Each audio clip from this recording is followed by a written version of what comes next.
Welcome to Lecture 2 of the course Philosophy of Science and Critical Thinking for Psychology students.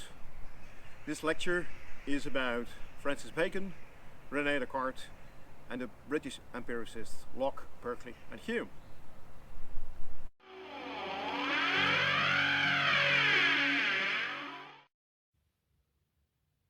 In lecture 1, we have looked at skepticism. Skeptics say we don't know anything, it's impossible to acquire knowledge. The problem is the justification. If you say that knowledge is a justified and true belief, then of course we do have beliefs, they might even be true, but we can't explain how we know that they are true. That's the problem. So skeptics say knowledge is impossible, and then rationalists and empiricists argue against the skeptic, but they also disagree. So a rationalist will say the source of knowledge is our ratio, the proper use of our reason, and an empiricist will say, no, if you want to know what the world's like, how the world is like, what the facts are, then you have to use your senses, then you get all kinds of experiences, and that's the source of knowledge. And we've seen that Socrates is the ancient Greek skeptic.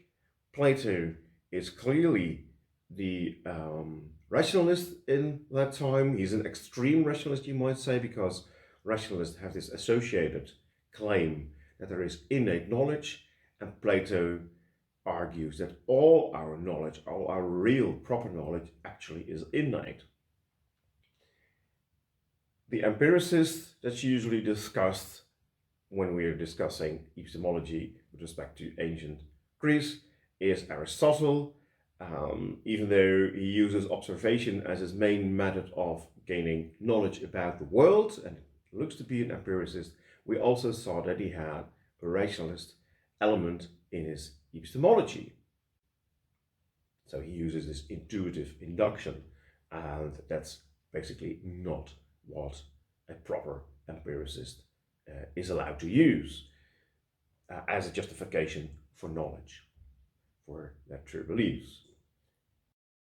Today we'll start by looking at the philosophy of Francis Bacon, who broke with Aristotle. He argues that we should have a new method compared to the old method of Aristotle that was still being used in medieval times. He was not the only one, but he wrote things down, so he had a lot of influence on that, and it made it possible to think about knowledge for yourself again. You don't refer only to the Bible or only to Aristotle. You can also think for yourself. So Bacon did not break with the Bible, right? So he said this coupling of Aristotle and the Bible was incorrect. The Bible is right, Aristotle was wrong, and now you can attack Aristotle again because there is no immediate link with the Bible anymore. So he did not attack Christianity. He was a devout Christian. The same goes for René Descartes. He was a Catholic, but he also totally disagreed with Aristotle. We'll see that in section 2. So what happens, of course, is that when you start thinking about knowledge again, then again this debate between rationalist and empiricist surfaces, and of course combined they argue against the skeptic. We'll see that as well. So after we discuss René Descartes, we'll also take a look at the British empiricists Locke, Berkeley and Hume, and then of course we'll take a look at whether this all makes sense, that it is the project is successful of the rationalist, of the empiricist, to show that a skeptic is wrong. So are they successful in showing that the skeptic is wrong? We'll see that at the end of this lecture, and we'll end of course with a preview at a test question.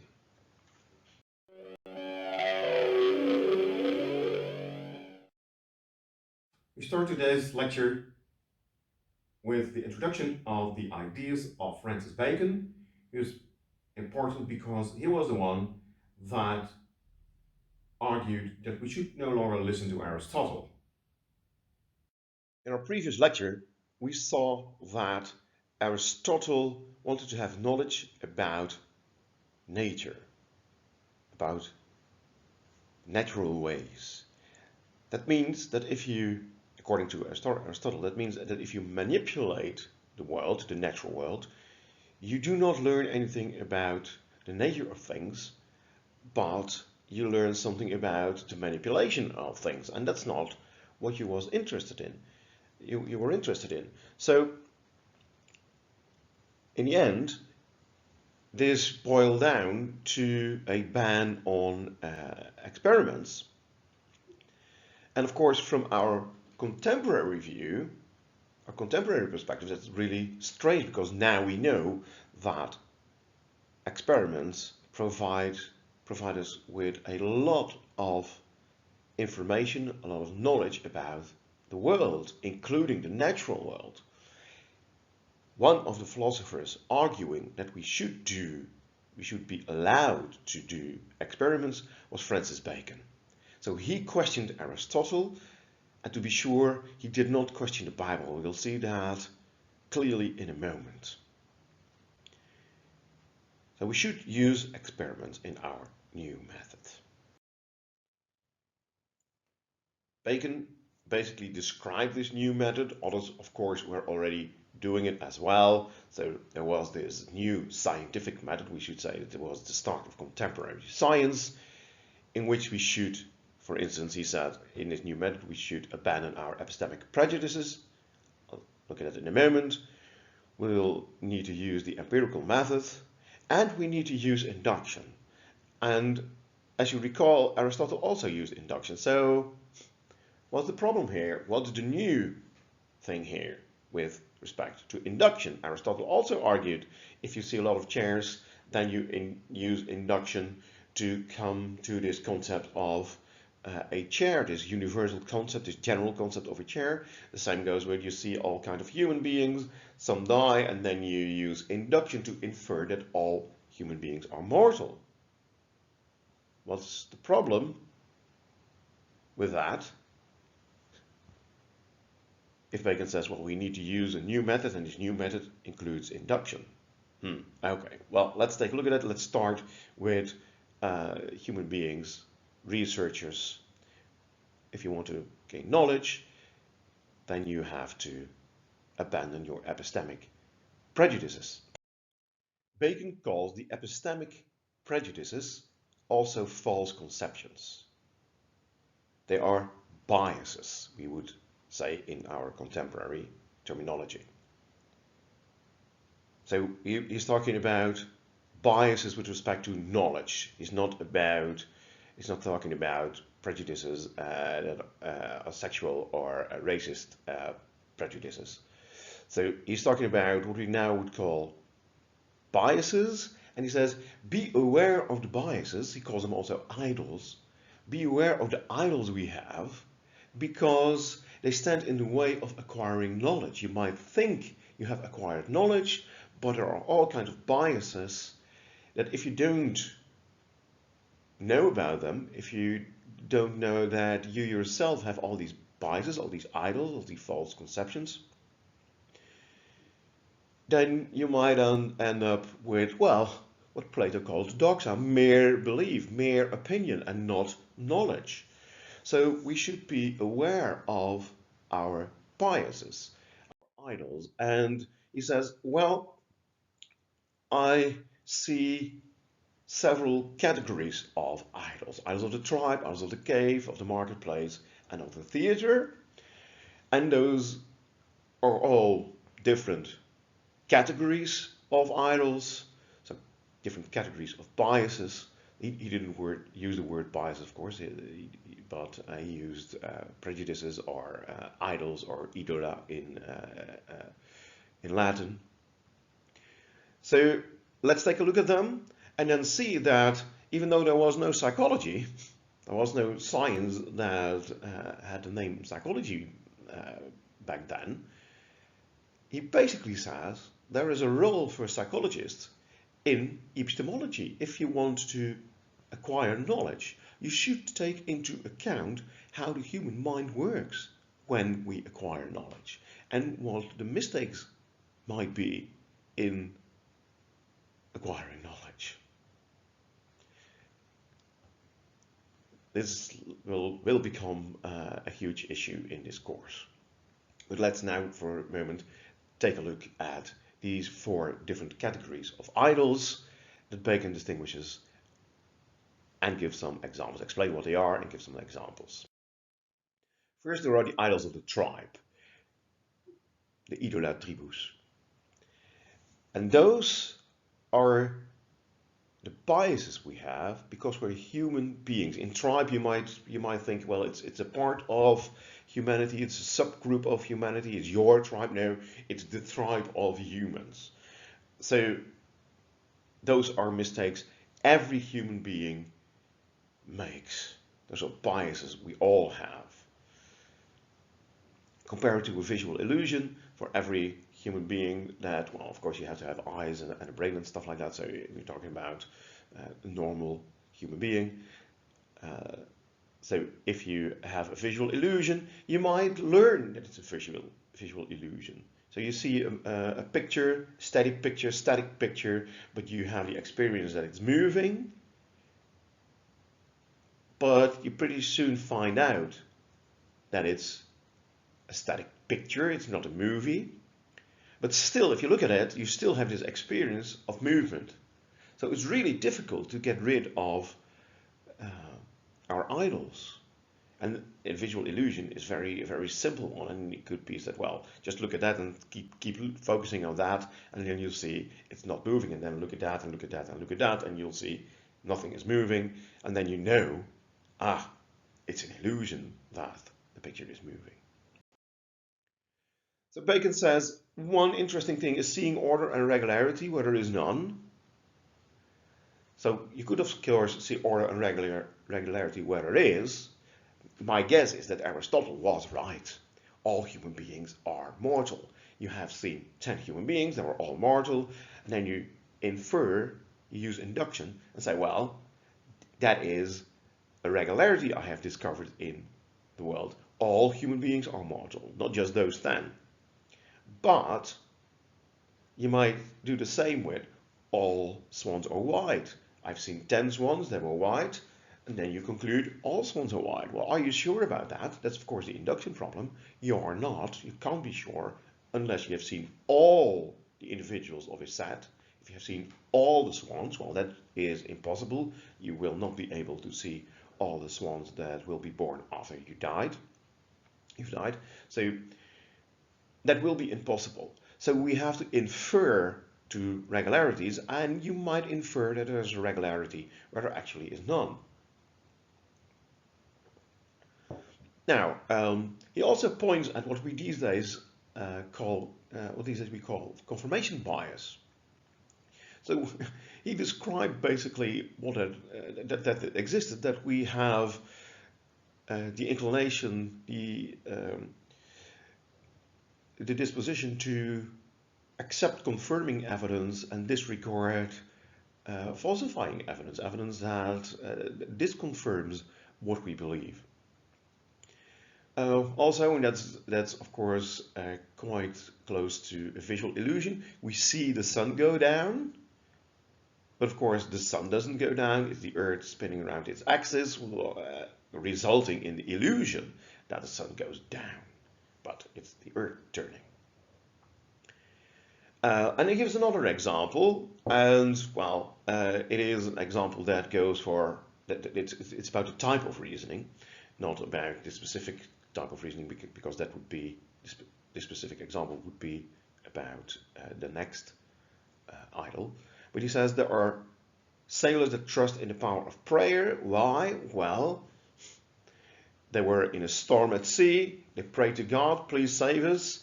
And now they are in an inn in the harbor, and they tell people, see, God saved us. Prayer works. Well, they disregard those sailors at sea in a storm that prayed to God, and that drowned because their ship went down in the storm. So this type of reasoning is something we all do.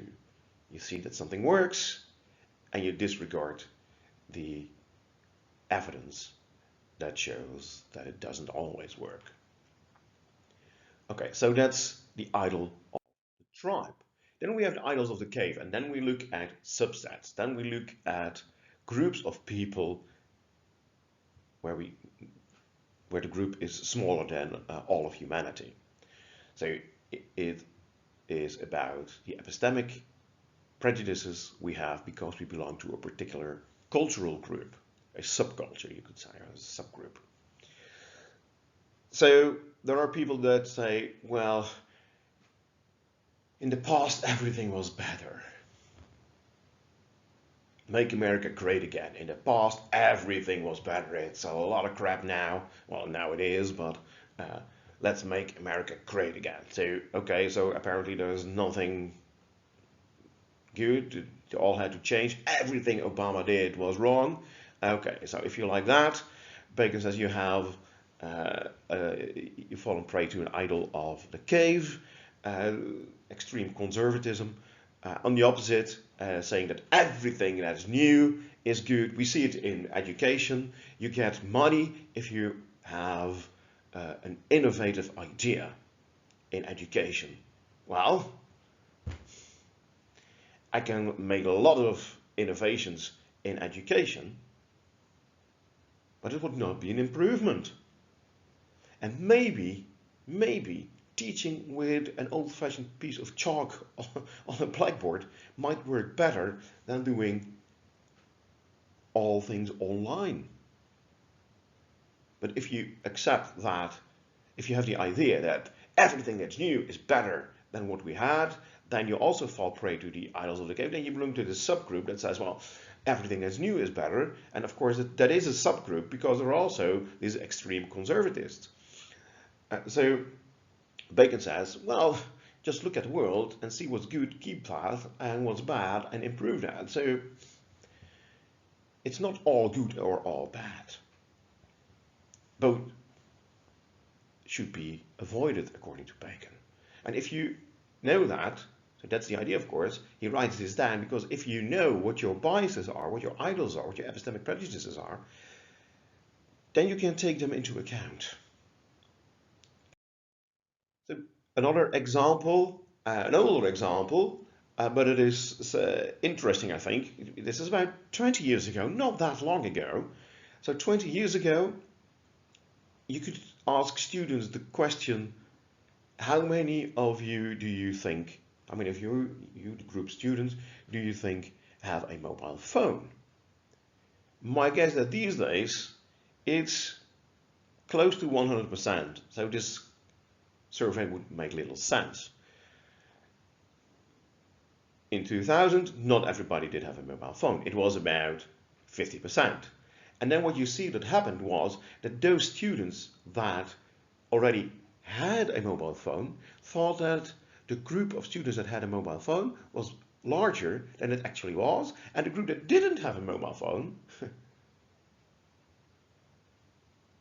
also thought that the group that did not have a mobile phone was larger than it actually was. It was smaller. So they said the group without a mobile phone thinks that 40% does have a mobile phone, and that's bigger. And so the group that doesn't have a mobile phone is smaller. So you do think that others are like you. And that makes, if you belong to a certain group, then you take those properties of that group and you think that everybody has those properties. Okay. Now, Bacon also distinguishes the idols of the marketplace, the idola fori. And these are the prejudices we have because we can talk about something, because we have words, and words refer to something. So the word cup or coffee, cup of coffee refers to a thing like this. And do cups of coffee exist? Yes, they do. So, and on the market, you have people selling stuff. So there's someone selling bananas and he shouts, bananas, bananas, bananas. And then you think, okay, this guy has bananas. I want some bananas. Let's go there and buy some. So the word bananas refers to this type of fruit. It exists. But what about people shouting witches? And you say, well, if you use the word witch in the common way, they just say, well, that's someone who is able to put a spell on you and can fly on a broomstick through the air and can change into a cat or something like that, then witches don't exist. But we do have this word, witch. So this is a word that doesn't refer to anything real.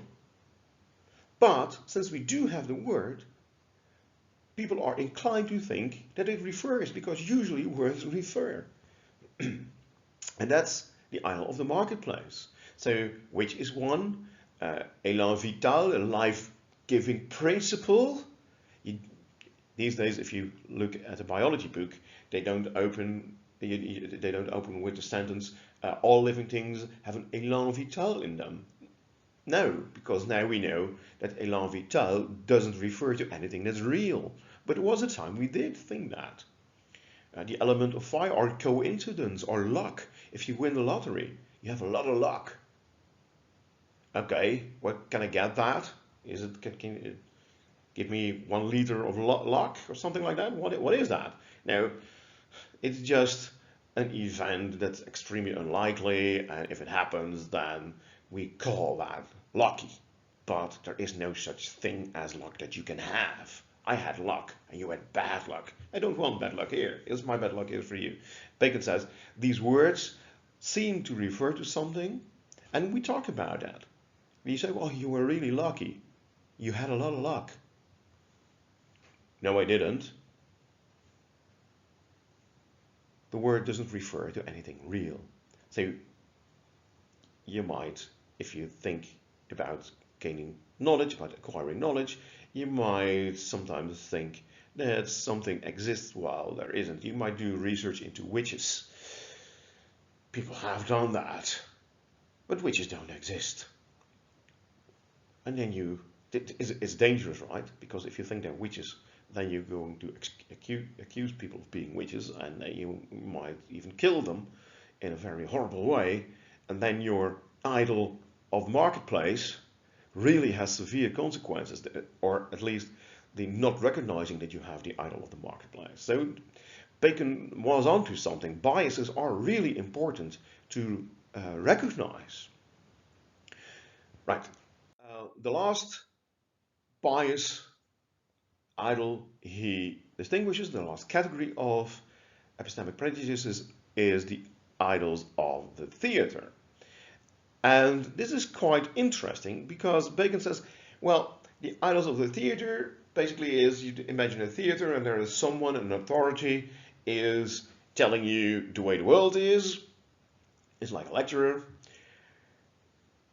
But he's thinking about, well, ancient philosophical schools. He's basically thinking about his teachers that say Aristotle was right in everything. And we have the idol of thinking, of believing someone who is regarded as an authority. And that is, of course, a problem, because some people are real authorities and some aren't. And the interesting thing here is that Bacon, who wants to say, well, Aristotle, yeah, he was smart and he had a lot of things maybe correct, but you can't just say that everything he said was correct. He had a lot of strange things in his theory, in his philosophy. He had a lot of clear falsehoods in his theory. So we should reject that he was an authority on everything. But, as I said at the beginning of this lecture, Bacon rejected Aristotle, but not the Bible.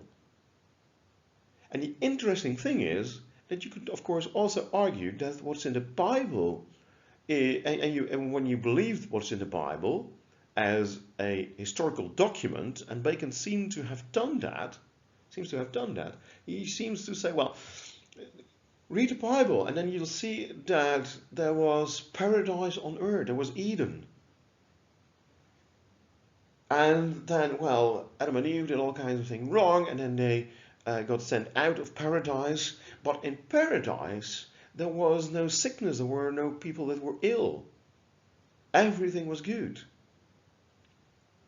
If you see that as a historical document, then you fall prey to the idol of the theater. Then you think, oh, this is an authority on, well, the creation of earth and the creation of man, and or how man came into being, how human beings came into being. So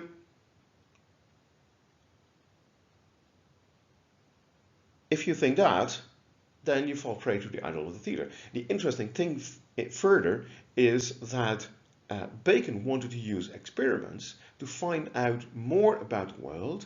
He wanted to get rid of our idols, and he failed a little bit himself. Why? Well, because he wanted to return to paradise. That is, he wanted knowledge to enable humanity to create a world again that is a paradise, where there is no sickness, where nobody is ill. So you can imagine that a lot of scientists, thinkers, philosophers were thinking about how to improve everyday life, how to get rid of sickness. Because a lot of people died, of course, back then from, well, things we don't die of anymore. All kinds of viruses, and they used bloodletting, so they got rid of some blood when you had a fever or something like that. And then, of course, you got, in most cases, your illness got worse. So people died from all kinds of illnesses. As they still do, but back then much more. So he wanted knowledge to have power. So this slogan, knowledge is power, we often associate that with having knowledge is having political power. But Bacon, who introduced this, who came up with this meme, we would say, this slogan, he said knowledge is the power to change the world back to its original state, this original state of paradise. And then people have better lives. So basically, he also did what we at this university want to do. We want to understand society, we want to understand the world, to advance it, to make it a better world. And that's what many scientists, many researchers, of course, did and still do. You want to have knowledge because you want to improve the world. You want to make the world a little bit better.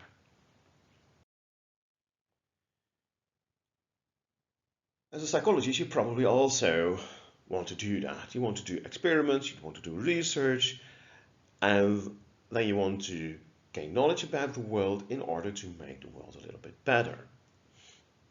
But these days we have a big problem. We have, for instance, in psychology, but also in other fields in other disciplines of science, a reproduction crisis. So what happens is you have to be original. Because if you want your paper, your article to be published, you don't publish something that's already known.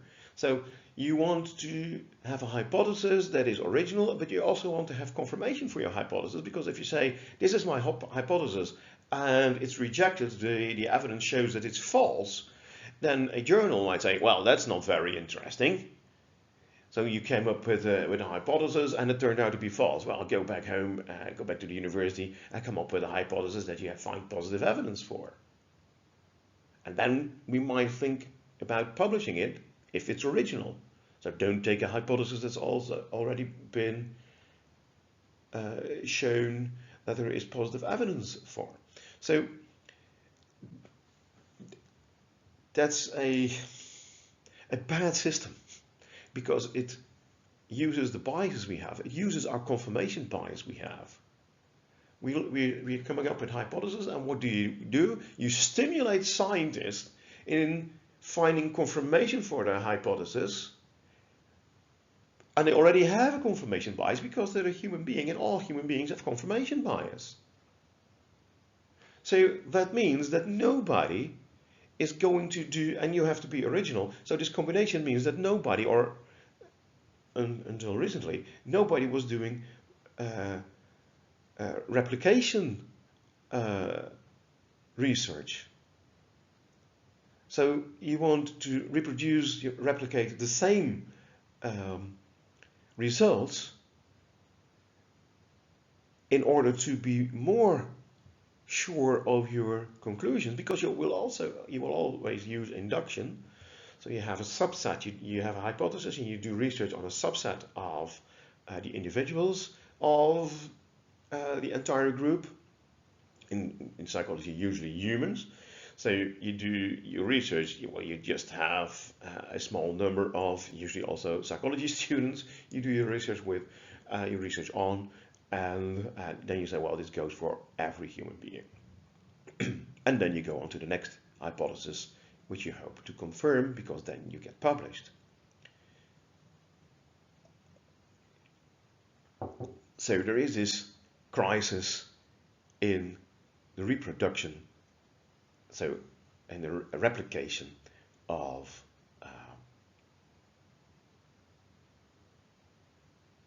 experiments that have been done by other researchers. And now they have done some, they've tried to replicate some experiments, and then it shows that many of the results could not be reproduced. Okay, then you have a problem.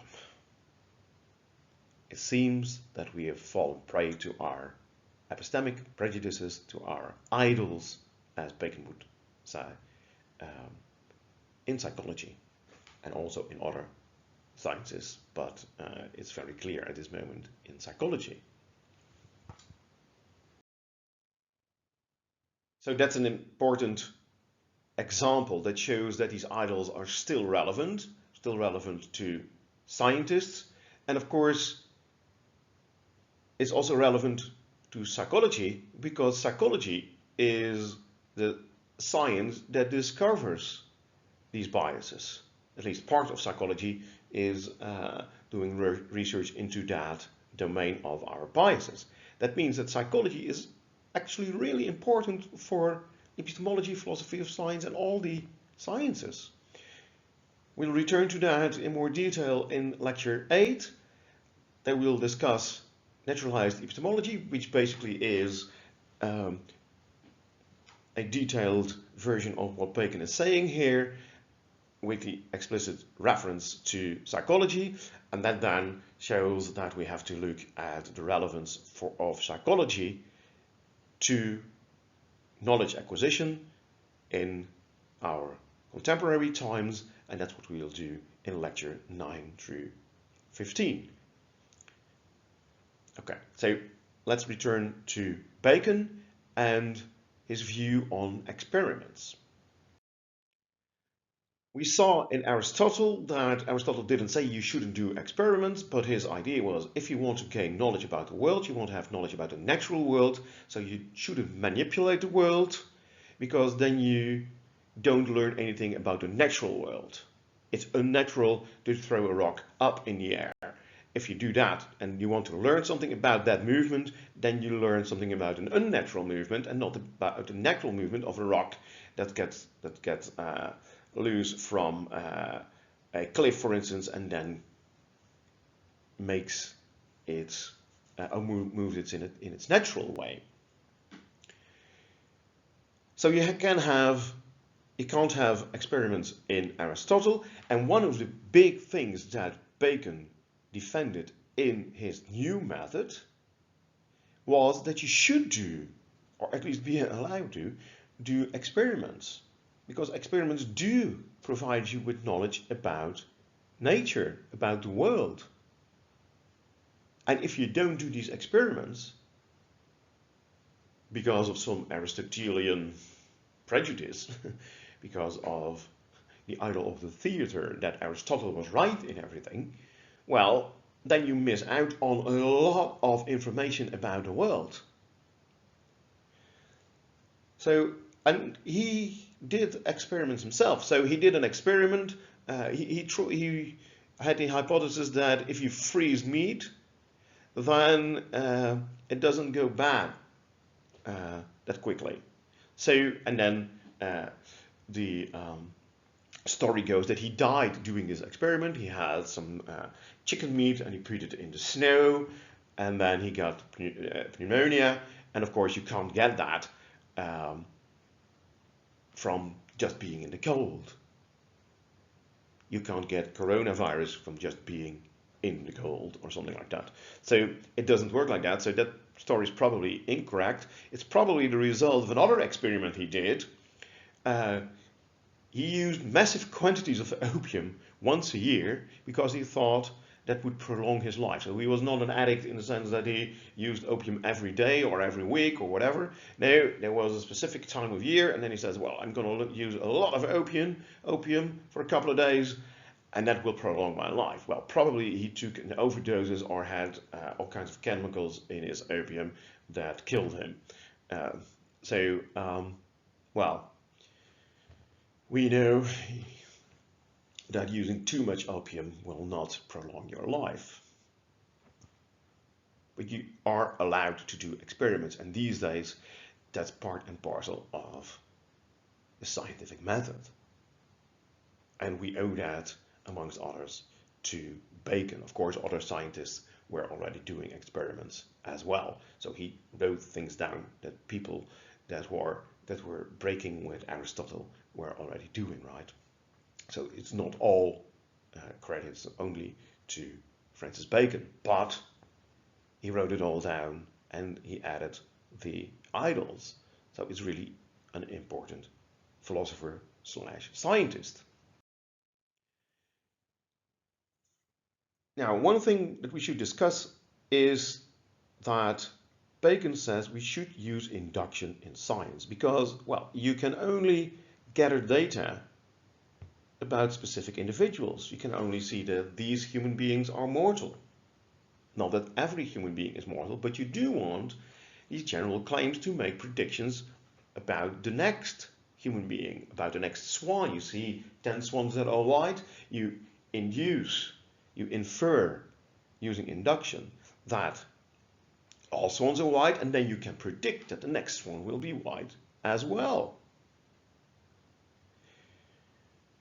So Bacon sometimes is classified as an empiricist, but he has also some rationalist elements in his epistemology. So let's not go there. He uses both perception and understanding, and good science uses observation and rational inference. So you need to use induction. And we'll take a look at what the problem is, the differences with respect to Aristotle, because Aristotle also says we should use induction. So Bacon, again, did some own research, some own analysis, and he says, well, I want to know things about heat, what's that, where does it come from, what causes it, and then he looked at different, and that's important, he looked at different things where he says, well, they all produce heat, friction, light, for instance, fermentation processes also produce heat. And then he says, well, I think heat can be explained from the movement of, well, I can't see them, but tiny particles, and they move and they produce heat in all these cases, and that it maybe then is what heat is. So, and that's very close to how we think about it these days. So you use induction when you look at, well, individual cases. You can only observe individual cases. You cannot observe all human beings. So that was, of course, why Aristotle says, well, I have seen 10 human beings, those human beings were mortal, and now I use intuitive induction to see with my nous, with my ratio, with my mind, that it has to be true always. It's a regularity, it's a necessary truth. And then you say, well, how can you see that that's necessarily true? What's the reason? Yeah, well, it's my intuition. Well, and Bacon says, there's the problem. So you want to gain knowledge about the world. You should not have your idols lead your quest for knowledge.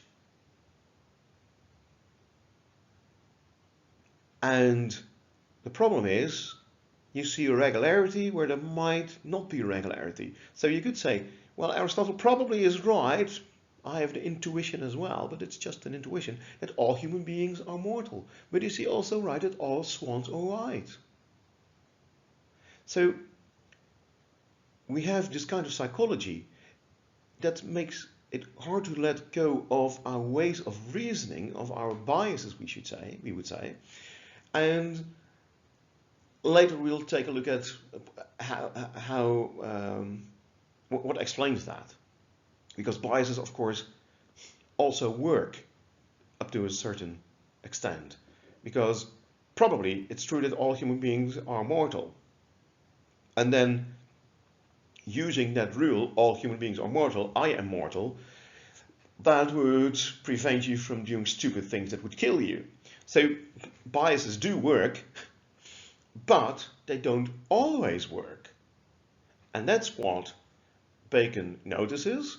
And basically using induction is seeing regularity where there might not be regularity. But there might not be regularity. There could be the regularity you infer, but you don't know.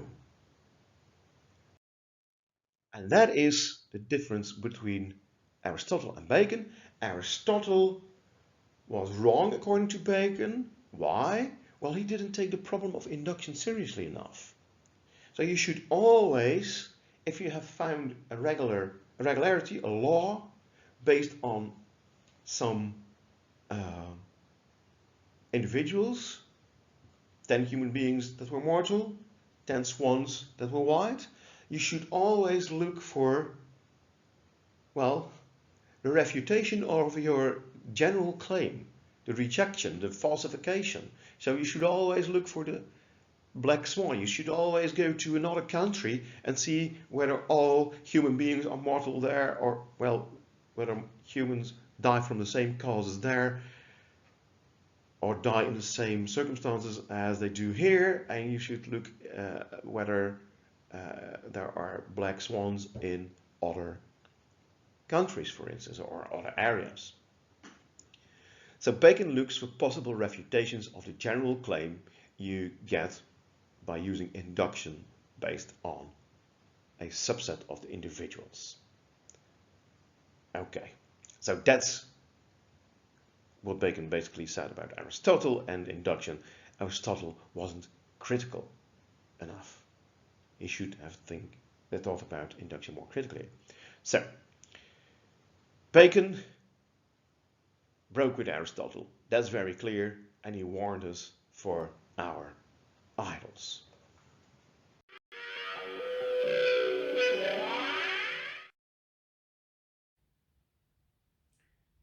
Bacon basically paved the way for others to also think for themselves, to reject Aristotle. And then, of course, you'll see that there is again the debate between the skeptic, the rationalist, and the empiricist. And we start with looking at the rationalist, René Descartes. Descartes lived in the times that Galileo was condemned by the church.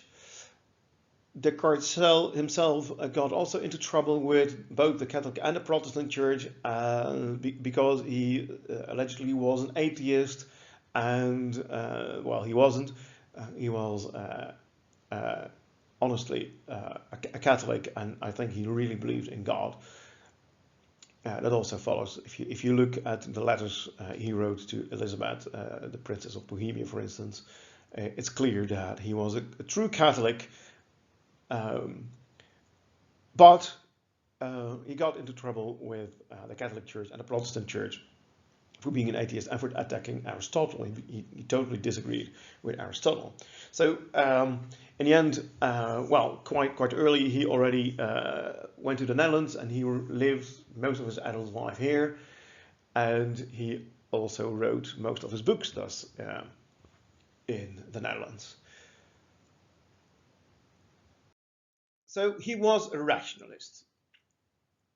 But, as I said earlier, rationalism is not identical to the view of Plato. Plato is one form of rationalism, and Descartes' epistemology is also a form of rationalism. He does believe that knowledge stems from the ratio, from the proper use of your reason, and he also does believe in the associated claim of nativism, that is, that there is innate, inborn knowledge.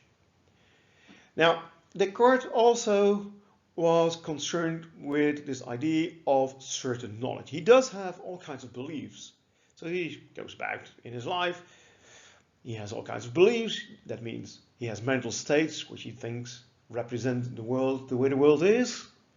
But is that knowledge? In other words, are his beliefs true beliefs, and can he give a justification for his beliefs? And what he does is he gives a rationalist justification of his beliefs. So he was looking for certain knowledge, and, well, I think he believed he succeeded in finding a justification for his true beliefs.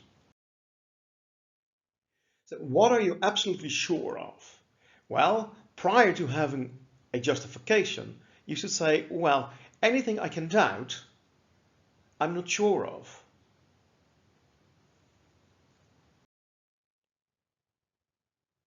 And Descartes accepts that at first.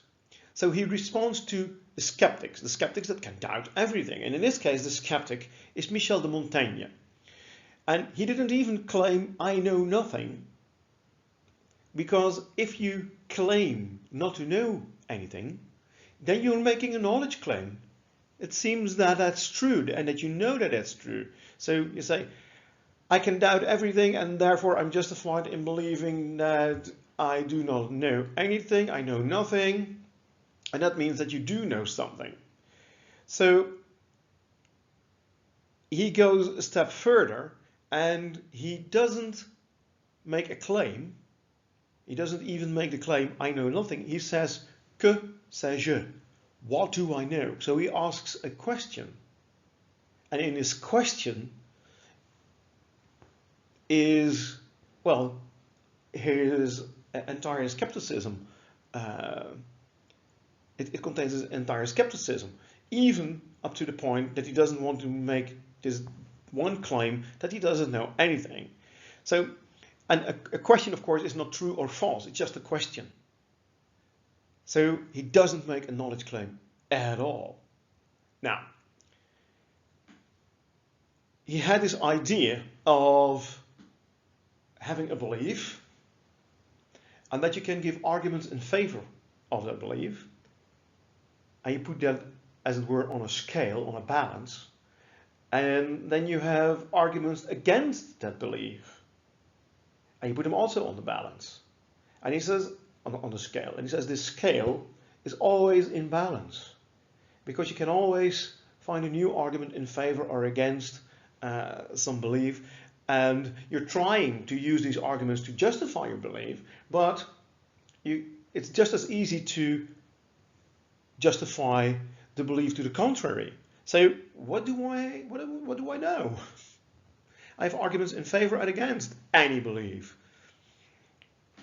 And he doesn't want to say, I know nothing, because then he makes a knowledge claim. So he says, the scale is always in balance, and that results in me asking myself the question, what do I know?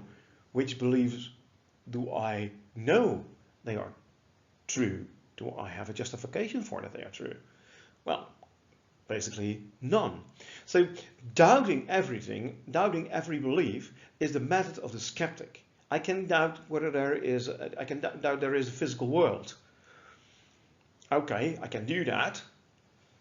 But that, of course, amounts to saying, well, if I can doubt that a physical world exists, then I can doubt that my claim that the physical world exists is true. So I do not know that a physical world exists. Okay, that's skepticism. Descartes, like all rationalists, like all empiricists, tries to refute the skeptic. He tries to come up with an epistemology that shows the skeptic wrong, that shows that there is knowledge possible. And we have seen we have different ways of trying to do that. We have the empiricist way. We saw that in the previous lecture. And we have the rationalist way. We also saw that in the previous lecture. That was the way that Plato took. And it's also the route that Descartes takes. But he does it in a different way. He's not as radical as Plato was. But he argues against skepticism. And he does that by using the method of the skeptic. That is interesting, I think. So Descartes says, I have all these beliefs, of which I, let's say, hope that they are true, which I hope that is knowledge, but if I can doubt anything, then I can't say it's knowledge. So let me use this method of my opponent, the skeptic, and try to see whether there is something I cannot doubt, and then see why that's the case, if that's the case. So he says, okay, let's do this. Let's do this experiment of a radical doubt, use that method, the method of my opponent. And in that way, I think it's interesting because he makes his opponent as strong as possible. Like he says, okay, I'll accept your method. If you can doubt something, I can't claim it's true. And therefore, it's not knowledge. So every belief I think is true, but which I can doubt, like there is a physical world. Descartes believes that there is a physical world. He thinks that the statement is believe there is a physical world is true. But, okay, he says, if I can doubt that there is a physical world, then I no longer regard the claim the physical world exists as true. Now, Descartes went to school at La Flèche, and there he got a proper education, but it was an Aristotelian focused education. And Descartes already saw that Aristotle was not right in everything. His teachers probably thought Aristotle was right. They were French Jesuits, and they basically taught Aristotle's physics and logic and, well, anything of his philosophy. So Descartes says, can I regard my teachers as a proper source of knowledge? Well, no, they might have believed that what they said was true, that what Aristotle said was true, but they were wrong in several cases, and how can I know that they weren't wrong in other cases? So your teachers might try to convince you of the truth of some theory or a statement, but they might be wrong. So if something or someone has been wrong in a previous case, how do I know that this person or this method is right in this case? So if my teacher only made just one error, how do I know that this teacher doesn't make errors all the time? I don't know. So that means that you cannot trust your teachers. They might be truthful, they might think they're telling the truth, but you don't know. So that means you can't say, how do I know this? By answering, my teachers told me so, because your teachers might be wrong. So anything your teachers told you might be wrong. And he says, well, then I might in some cases even believe that they were right, but it's just, I believe, it's not knowledge. Okay, so you can't trust teachers. You can also not trust your own senses, because if your senses have deceived you once, if you thought you saw something and you actually didn't, then how do I know that my senses do not deceive me right now? So he gives the example, I'm at a path in a forest, and the path is 3 meters wide, and in the end, I look at the end of the path, and the path is just 3 centimeters wide, if I have to estimate it. And then I go there, and I see that the path is 3 meters wide. And I turn around and see that the path, the beginning where it just was when it was 3 meters wide, now is 3 centimeters wide. He says, well, at least in one case, my senses have not informed me properly about the world. So how can I trust my senses?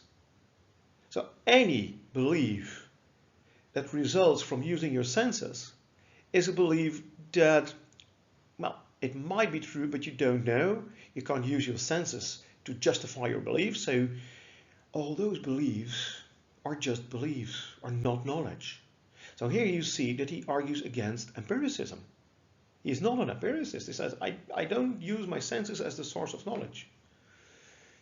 And he goes further and further. He says, well, do I know that there is a physical world then? My senses might deceive me, but maybe there indeed is a physical world. He says, well, I'm sitting here by the fire. He's writing things down in a book or on paper, and he's sitting near the fire, and there's a table near him. And he says, how do I know that there really is this physical world? Maybe I am upstairs in my bedroom in bed sleeping. I'm dreaming. Maybe I'm dreaming that I'm writing this book. Maybe you're dreaming you're watching this movie. And he says, okay, I don't know, but then there still would be a physical world if I'm upstairs in my bed sleeping and dreaming that these events take place. But it might even be the case there is an evil demon that kind of has created a dream world in which I think there is a physical world, while there actually is no physical world at all. Not even one in which I am asleep. I might not have a body. I don't know, I can doubt I have a body. So basically, he says, in contemporary terms, there might be an evil power, all-powerful demon that has such power that he has created a virtual reality in which I live, and I think that everything I perceive is real, but it isn't. And it goes even so far that he says, I do believe that 2 and 2 equals 4. A mathematical truth of an easy problem. How much is 2 plus 2? Well, it's 4. And Descartes was a mathematician. He was a really good mathematician. And he says, I have tried to solve really, really difficult mathematical problems. And I thought I'd found the solution, but in fact I didn't. But at the moment I came up with that solution, I thought it was a real solution, but it wasn't. Later I found out that I was wrong. How do I know then that 2 and 2 equals 4? Maybe I'm wrong there as well. So he really takes this method of radical doubt of the skeptic, of his opponent, really seriously. He says, I can even doubt that 2 and 2 equals 4. Maybe the evil demon has so much power that he makes me believe that 2 and 2 is 4, while it actually is 9 3/4. Whatever. You're like Neo in the Matrix, if you've seen the movie The Matrix. You are in a pod. Well, Neo is of course a physical body in a pod, but he gets out of the Matrix. Well, is he? Did he? That of course is a problem. You get out of the Matrix, but maybe into a new Matrix, a virtual reality. The Matrix is a virtual reality if you haven't seen it. So Descartes says, what do I know then? I can doubt anything. I can doubt what my teachers told me. I can doubt what my senses tell me. I can doubt what my ratio tells me, that 2 and 2 equals 4. I can even doubt that. Maybe there is no knowledge at all, and maybe I should say, well, now I've used the method of the skeptic. I come to the same conclusion. I know nothing.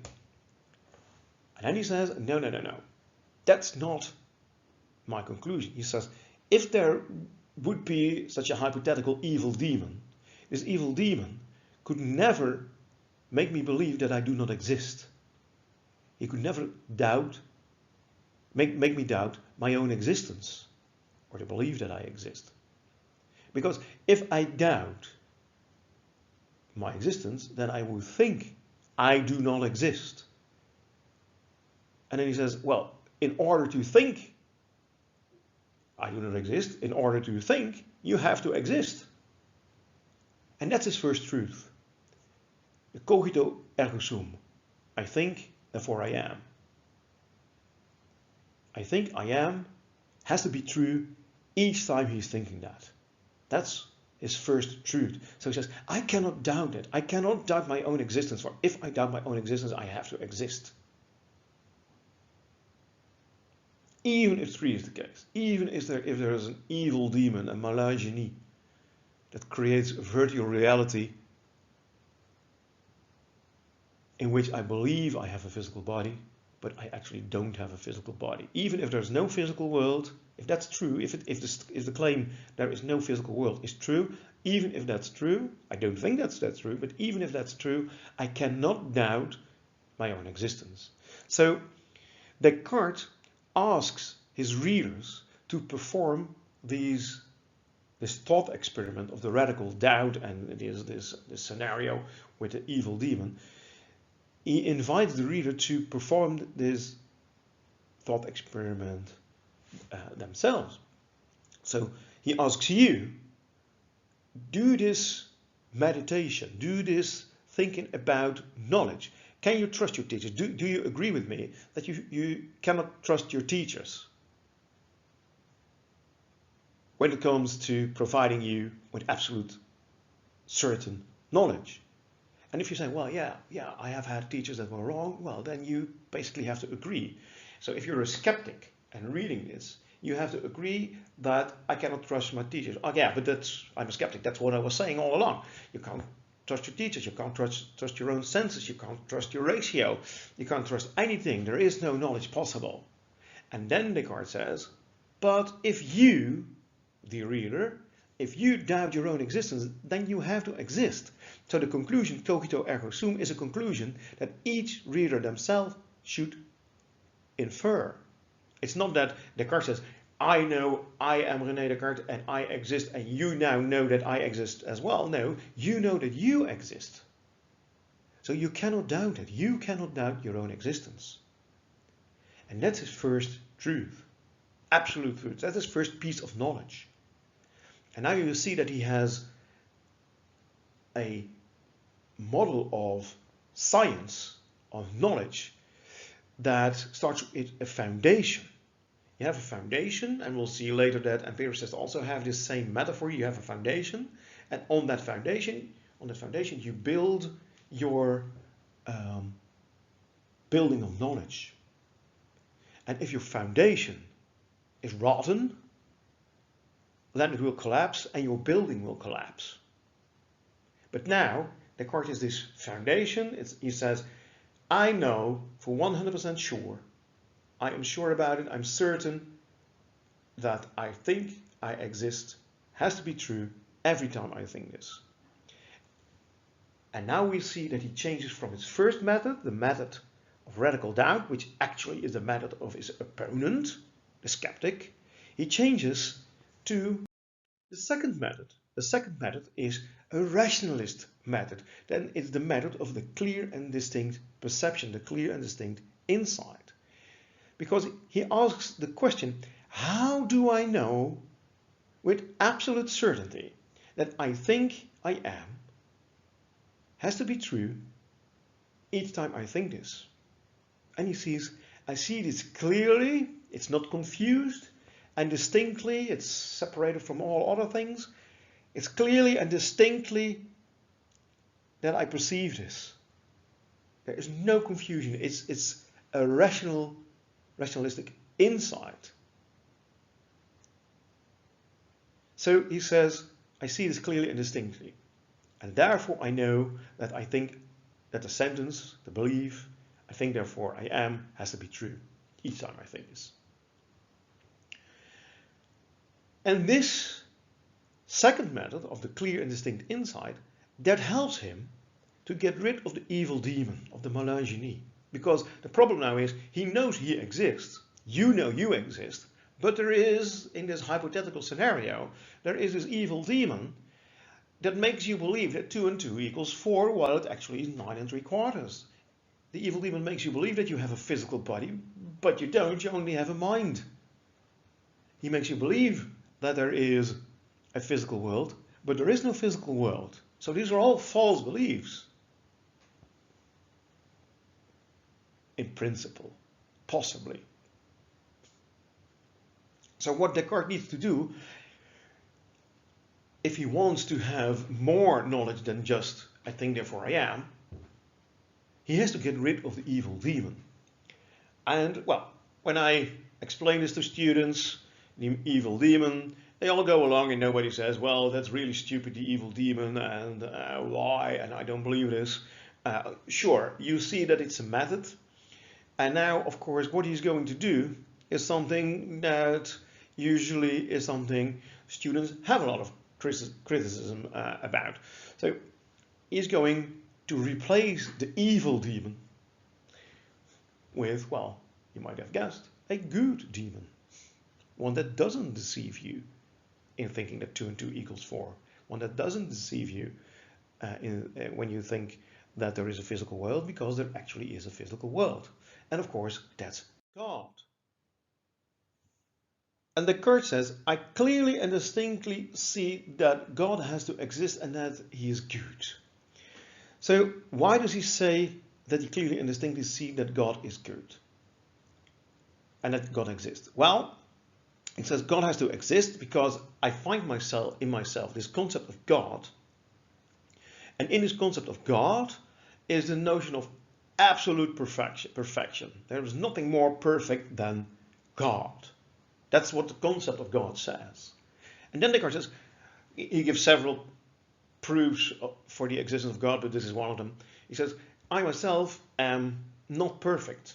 So how can I have this notion of absolute perfectness being imperfect myself? Such a notion has to come from something that is as perfect as is entailed in a notion. And that means that there has to be something that is absolutely perfect, and of course that is God. So God has to exist, otherwise I could not have this notion. I could not have this idea, this concept. And then he says, in deceiving, what the evil demon does, is imperfection. But there's no imperfection in God, so God will not be a deceiver. I see this clearly and distinctly. So now he sees clearly and distinctly that God has to exist, and that God is good. God is also, just like the hypothetical evil demon, God is also all-powerful. God could deceive me in thinking that 2 and 2 equals 4. I could deceive me when I think that there is a physical world, but God will not do that. If you use your ratio properly, then you will know that 2 and 2 indeed equals 4, and you will also be able to solve complex mathematical problems. If you use your ratio properly, if you don't, well, then you might end up accidentally with the correct answer, or you'll end up with the incorrect answer. But if you use your ratio properly, you will end up with the correct answer. You will end up with knowledge about the world, because there is no evil demon deceiving you. And the only thing that can happen is that you make mistakes, and that's of course due to you. And of course then we get into a theological debate about how God is all-powerful and all-knowing and created you, and then you make mistakes. Did then God create you in such a way that you would make the mistakes already? He knew that. Well, let's not go there. That's for Cartesian ethics and theology. The idea is that Descartes now says there is no evil demon, there is God, and God is good. He will not deceive me. So when I believe that there is a physical world, there actually is a physical world, and if I now do research about this physical world, if I use my reason properly, then I will find out the facts about the world. So then we have a rationalist method and a rationalist justification of our beliefs. There is a physical world, I have a physical body, there are other human beings, 2 and 2 equals 4. Okay, and then you can go and develop more science. So Descartes was interested in how the blood was going through the body. He did research into that. He was interested in the question, why are snowflakes flat and why do they have 6 corners? So he tried to solve problems like that, for instance. Let me say a little bit about the innate ideas. The ideas are the theory of nativism. That's the associated theory, the associated claim of rationalism. All rationalists, in some sense, accept that nativism is true. We saw in Plato that he said all knowledge is actually innate, because you remember the ideas. You have to remember the ideas, and you already know what the ideas are when you're born. You just have no access to them at that moment. Descartes is not that radical. He says there are some ideas that are innate. For instance, the idea of God we just talked about. So that is innate. That's not coming from something you have perceived. That is put into you by God, of course. The idea of a triangle, you can't observe a perfect triangle, real triangle. The idea of a triangle indeed is an idea. So those are innate ideas. And then there are a lot of ideas that are acquired using your senses, like the idea of the sun. The idea of the sun, how do you get it? Well, if you open your eyes and it's daytime and it's not clouded, then you will see the sun. But if you would only use your senses then you might think that the sun is like this big, because you look at it and, well, not straight into the sun, but it's about this big. Or if you look at the moon, the same goes for the moon. If you look at the moon is like this big. Well, but if you, with your ratio, with your reason, understand that the moon and the sun are far away, then you know that they are much larger. So what you do is, if you have ideas that stem from observation you have acquired during your life, then you have to use reason to check them, whether they are correct. And they say, well, of course, the sun is not this big. The sun is huge. It has to be. And then he says there are also invented ideas. You have, for instance, the invented idea of the flying horse Pegasus. Well, you have seen horses, you have seen doves. You put the wings of the doves in your mind to a horse, and you have the flying horse Pegasus. And then you can have knowledge about that. If you can have knowledge about Greek mythology, for instance. So I hope that the difference with Plato is clear here. Not all ideas are innate, according to Descartes. Plato says all ideas are innate, are inborn.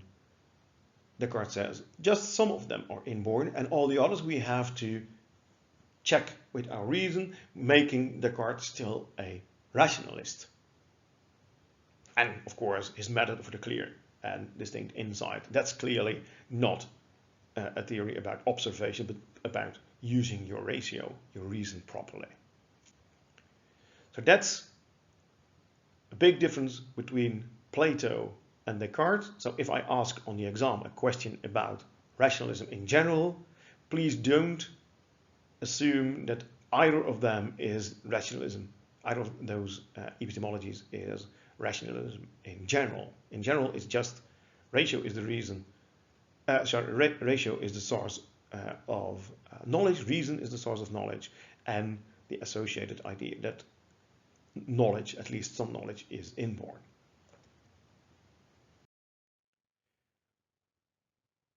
Now, as I just said, usually people have problems with Descartes' proof of the existence of God. If you do not see clearly and distinctly that God has to exist, and if you do not clearly and distinctly perceive that God also is good, then you'll end up with the hypothetical but possible situation that there is an evil demon fooling you in thinking that there's a physical world, fooling you in thinking that you have a physical body, and fooling you even in that 2 and 2 equals 4. And then you'll end up with skepticism, because the only thing you then know is, I think, therefore I exist. What else do I know? Well, nothing. So it's almost skepticism. And the skeptic is right. Maybe the skeptic says, well, okay, sure, I agree, I have to exist. But I don't see it, that God exists, and therefore the rest of my beliefs about the physical world cannot be classified as knowledge. They're just beliefs, as mere beliefs, or doxa in terms of Plato. And that means that Descartes might have been optimistic himself, but his opponent, and maybe also we now reading his philosophy hundreds of years later, we might say, well, I'm not convinced. I'm not convinced that we can get any further than the cogito. The cogito is the name for the slogan cogito ergo sum. So he discovered the cogito. He tried to replace the method, the first method of radical doubt, the method of the skeptic, with the method of the rationalist, of Descartes himself. And if you don't buy that, and most people don't, then you'll end up with skepticism with respect to the physical world. You can't have knowledge about that. And Descartes, of course, himself was optimistic.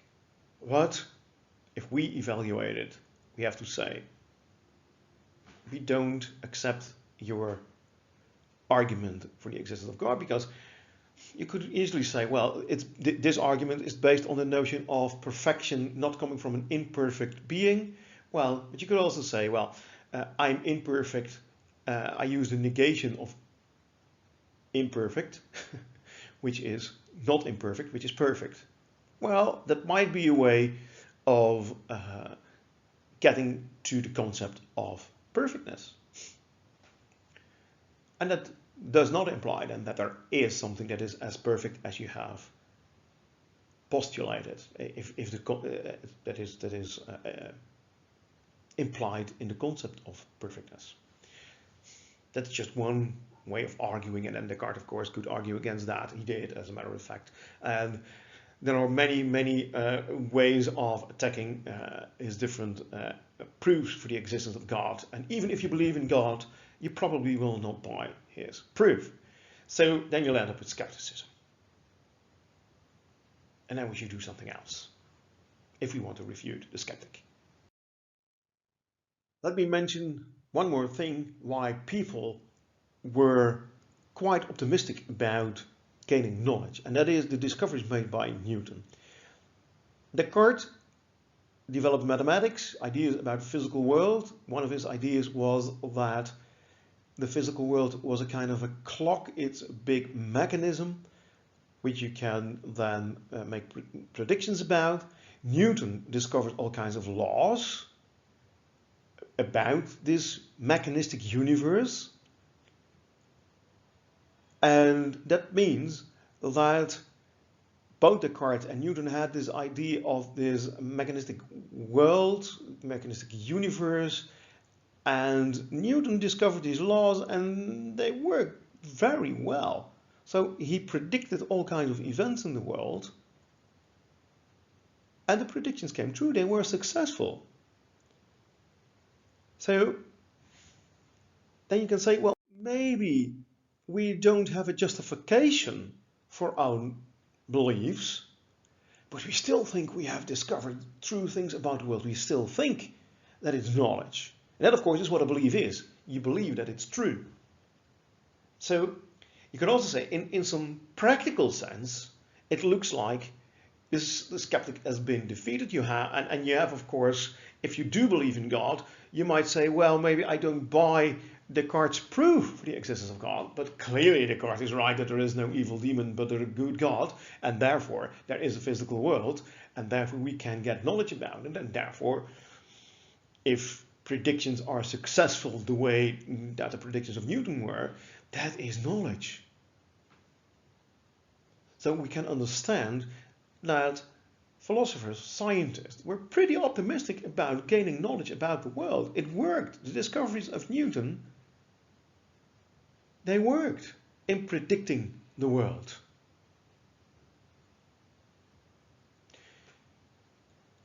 So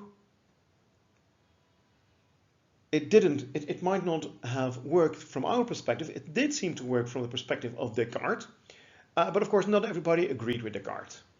Also not back in those days.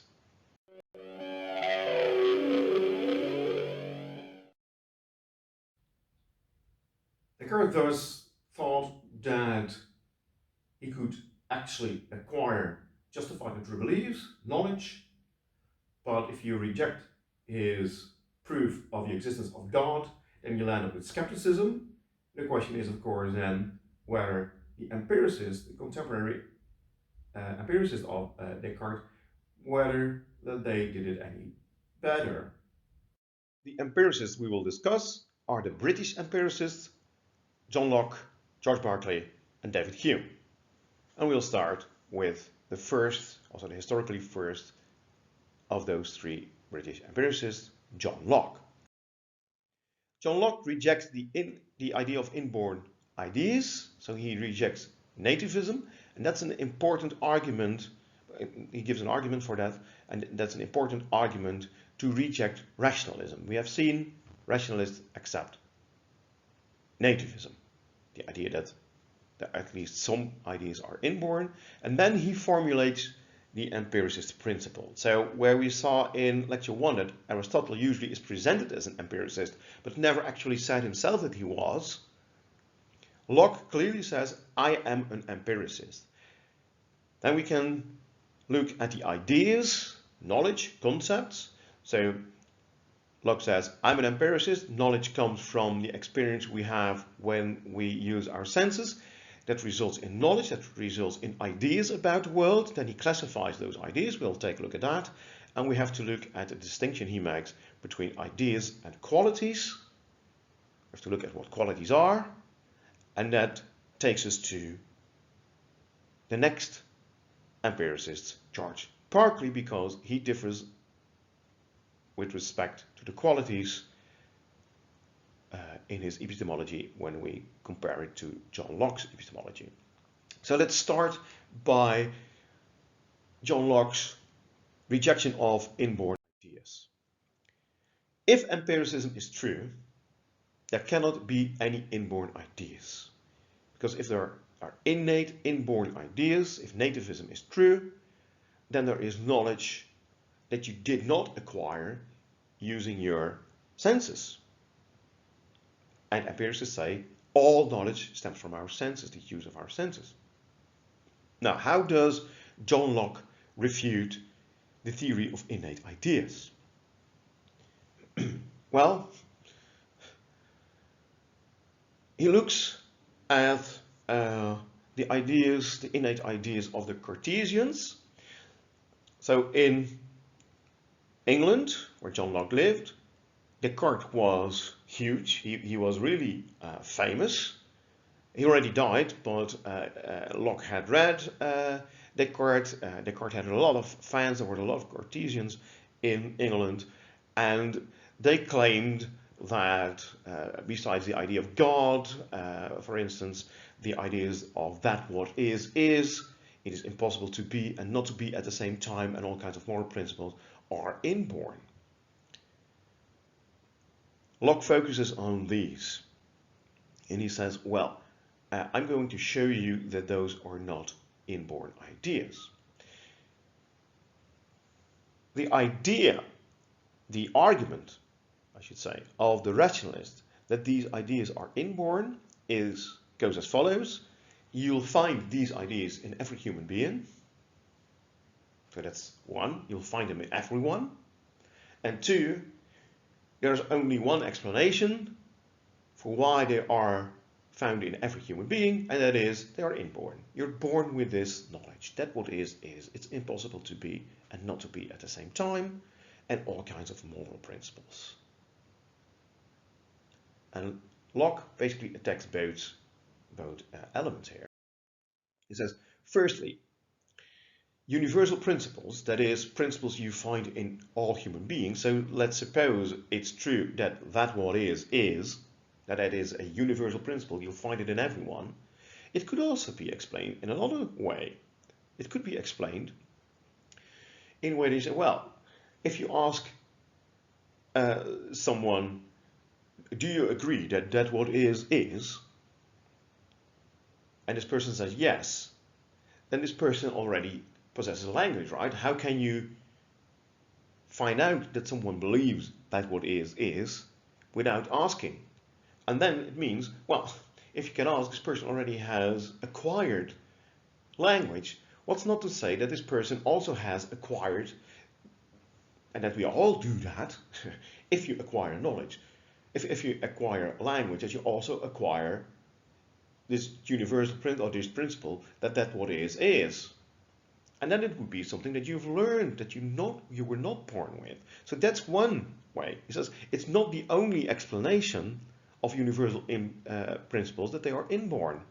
There is also a theory that says, an explanation that says, well, if you have a principle that you find in every human being has learned that. And that would be in line with empiricism.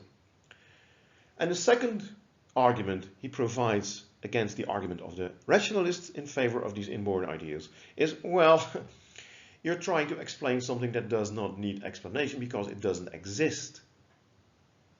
They are not universal. We do not find those principles in children and fools, those 1 and 2. So that what is, and it's impossible to be and not to be at the same time. You don't find them in children and fools. So it's not universal. And then you don't have to explain why they are universal. Just like you don't have to explain how witches can fly on broomsticks. Well, they can't. There are no witches, and no human being is capable of flying on a broomstick. So how can a broomstick fly? Well, yeah, you might try to find an explanation for that, but, well, it doesn't make any sense because broomsticks can't fly. The same goes for the universal moral principles. He says not everybody has the same moral principles. Clearly, there are criminals and they have different principles, different moral principles. They might not even have moral principles, just to show you that you're not universal. So Descartes was really famous in England, had a lot of followers. There were a lot of Cartesians. They believed in these inborn, these innate ideas. They believed in this theory of nativism. And Locke shows, well, those principles you say that you find in everyone, you don't find them in everyone. So your explanation is, well, not needed anymore. And it's clearly not true that these principles are inborn in every human being. So that's pretty damaging to rationalism. And Locke, of course, needed to do that. So in his book, he starts with doing this. He starts by saying, there are no innate ideas, and here's my argument. And then, of course, he can go on and defend empiricism. So, and he actually is an empiricist. He formulates the empiricist principle. So if you're not rationalists, what are we? We are empiricists, says Locke. We should be empiricists. How do we acquire knowledge? Well, Locke is clear. He says, to this I answer in one word, from experience. So if you use your senses, you get all these inputs, and then you have experiences. And that is how we get knowledge. Whence has it all the materials of reason and knowledge? Where does knowledge come from? From experience. Okay, that's clear. Locke is an empiricist. Are we right in classifying him, in categorizing him as an empiricist? Yes, he says so himself. Okay, so if we now find something that's incoherent with empiricism, we should say, there's something wrong with your theory, John Locke. You're wrong here. It doesn't work, or something like that. Where, when we said it about Aristotle, we just say, well, Aquinas was wrong in classifying him as an empiricist. That's different, of course. So when Aristotle has rationalist elements in his epistemology, it shows that Aquinas was wrong in classifying him as an empiricist, while if we discover rationalist elements in Locke's epistemology, he is wrong in classifying his view as empiricist. And he could do two things. He could say, well, I have also rationalist elements, or he should reject the rationalist element. So we'll come to that later. Locke is very clear. He's an empiricist. Knowledge comes from experience you gain by using your senses. That is, by using perception, so your normal senses, eyes, ears, touch, and reflection, so that's your inner sense. That's the way you get knowledge about the mind. So we would say introspection, and that is also, you could say, a sense, according to the empiricist John Locke.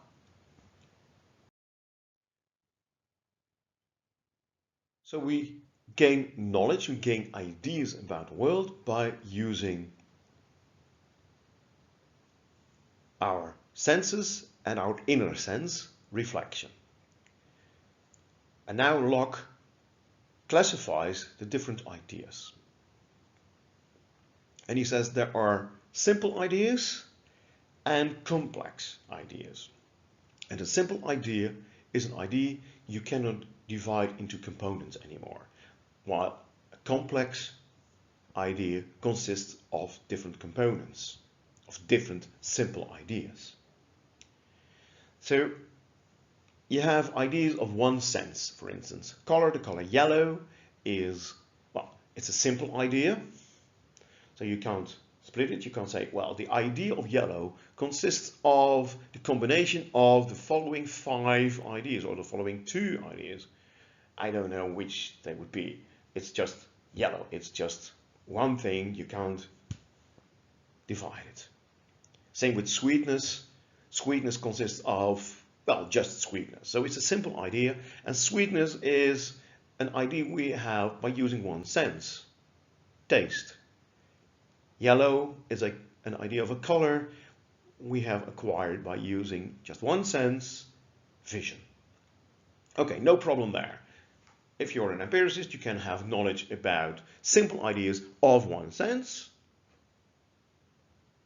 No problem. You can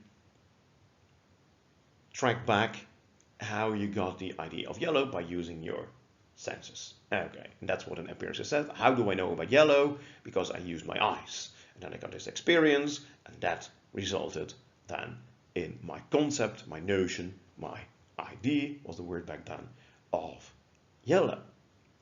You can have also simple ideas of 2 or more senses. And you have a simple idea like movement, and that is something you can acquire by using, well, vision. You can see something move from A to B, but you can also feel it. If you're talking to someone and you're leaning on your bike, if you're stuck on the street, you're leaning on your bike and you're not looking at your bike, you might even close your eyes, you can feel the movement when your bike slips away or something like that. So you can feel movement as well. You can get this idea, knowledge about movement, by using your eyes, but also by using touch. Okay, then we have ideas of reflection. So reflection is your inner sense. So if we accept that, then an empiricist can acquire knowledge about your subjective inner mental life. You can have the idea of thinking about something or thought. And that is a simple idea of reflection. You have seen your thoughts with your inner eye, you could say. No problem there if you accept reflection, and let's do so. Let's not make that a problem for empiricists. Because you could say, in some sense, I do experience that. So I don't think that there is really a problem there. And of course, you can then combine perception, so using your ordinary senses, and reflection, just like you can have 2 or more senses. You can have touch and vision. And if you use either of them, you can acquire the idea of movement. And now you can have touch, vision, taste, or something like that, and reflection to find out about a certain idea. In this case, or one example that Locke gives is pain. You can use your touch, of course. And with touch, you feel that there is tissue damage or something like that. That you say, oh, that's pain. That's over here, and it is located on my hand or something like that. You use your perception, but also reflection. That you say, well, if I look with my inner eye to what I experience now, oh, I can see that is pain. Again, no problem here. So the simple ideas, the way Locke classifies them, are all ideas you indeed can get from experience. Okay, no problem. The problem resides with some of the complex ideas. Complex ideas are ideas that are combinations of simple ideas. So ideas of mode, for instance, so they are about properties of something, like the beauty of a painting is the example that Locke gives. Then you say, well, you have to have shape and color and all kinds of other ideas maybe, so you can experience that as beautiful. So you have to combine that. So there you have complex ideas. Okay, I can look at a painting, I can experience it as a beautiful painting, so no problem. The problem is with the idea of substance, so let's skip that for a moment. First go to this is the order he discusses them in. First go to the ideas of relation. Now, can you see, can you observe, can you use your perception or your reflection to see, to know that I am a brother of someone? No. So is that a problem then for an empiricist? No, because if you know what the word brother means, then you say, well, born from the same woman, and then you, in principle, can observe that, could have observed that, and that is the notion of a brother can be traced back to things you can actually observe, even though it's an idea of relation, and you might not see the relation right now, you might not be able to observe that. It is something that in principle could be observed, and you could therefore have knowledge about it. So you might say, well, initially it looked like a problem, but it actually isn't, the idea of relation. The idea of substance, though, is a problem. So we saw in Descartes what a substance is when we discussed that. Also in the we discussed Descartes just now, but we also discussed them in the philosophy of mind course, of course. So he says a substance is something that can exist on its own, but it is also classified, it's also defined as something that has all kinds of properties. So if you take a look at this cup, it is a physical thing, it's a physical substance, and it has all kinds of properties. It has a shape, it has a height, it has a color. And now if I ask you, what do you observe? Then you observe all those properties. You observe the shape, the height, the color. You don't observe the substance. So how can you have knowledge of a substance as an empiricist? Descartes was a rationalist. He could say, well, I can infer that there has to be, if I have all these properties here located there, then there has to be something that has these properties. And then you can use your reason, your ratio, to conclude, well, then there has to be something I do not observe that is capable of carrying all these properties, of having all these properties, maybe of existing on its own, and that's what I call the substance. But John Locke's not allowed to do that, being an empiricist. So he has a problem, and he skips over it, because he uses the word substance in his book, and every time you think, well, now you should make the next move and say, that's odd. I am an empiricist. I say that I can only have knowledge about things that I can observe. As I can't observe a substance, so I should claim I do not have knowledge about that. So it's either claiming I don't know, I can't have knowledge about it, or you have to say, well, clearly I'm not an empiricist anymore. You could go either of these, you could do either of these things, but Locke doesn't do either of these things.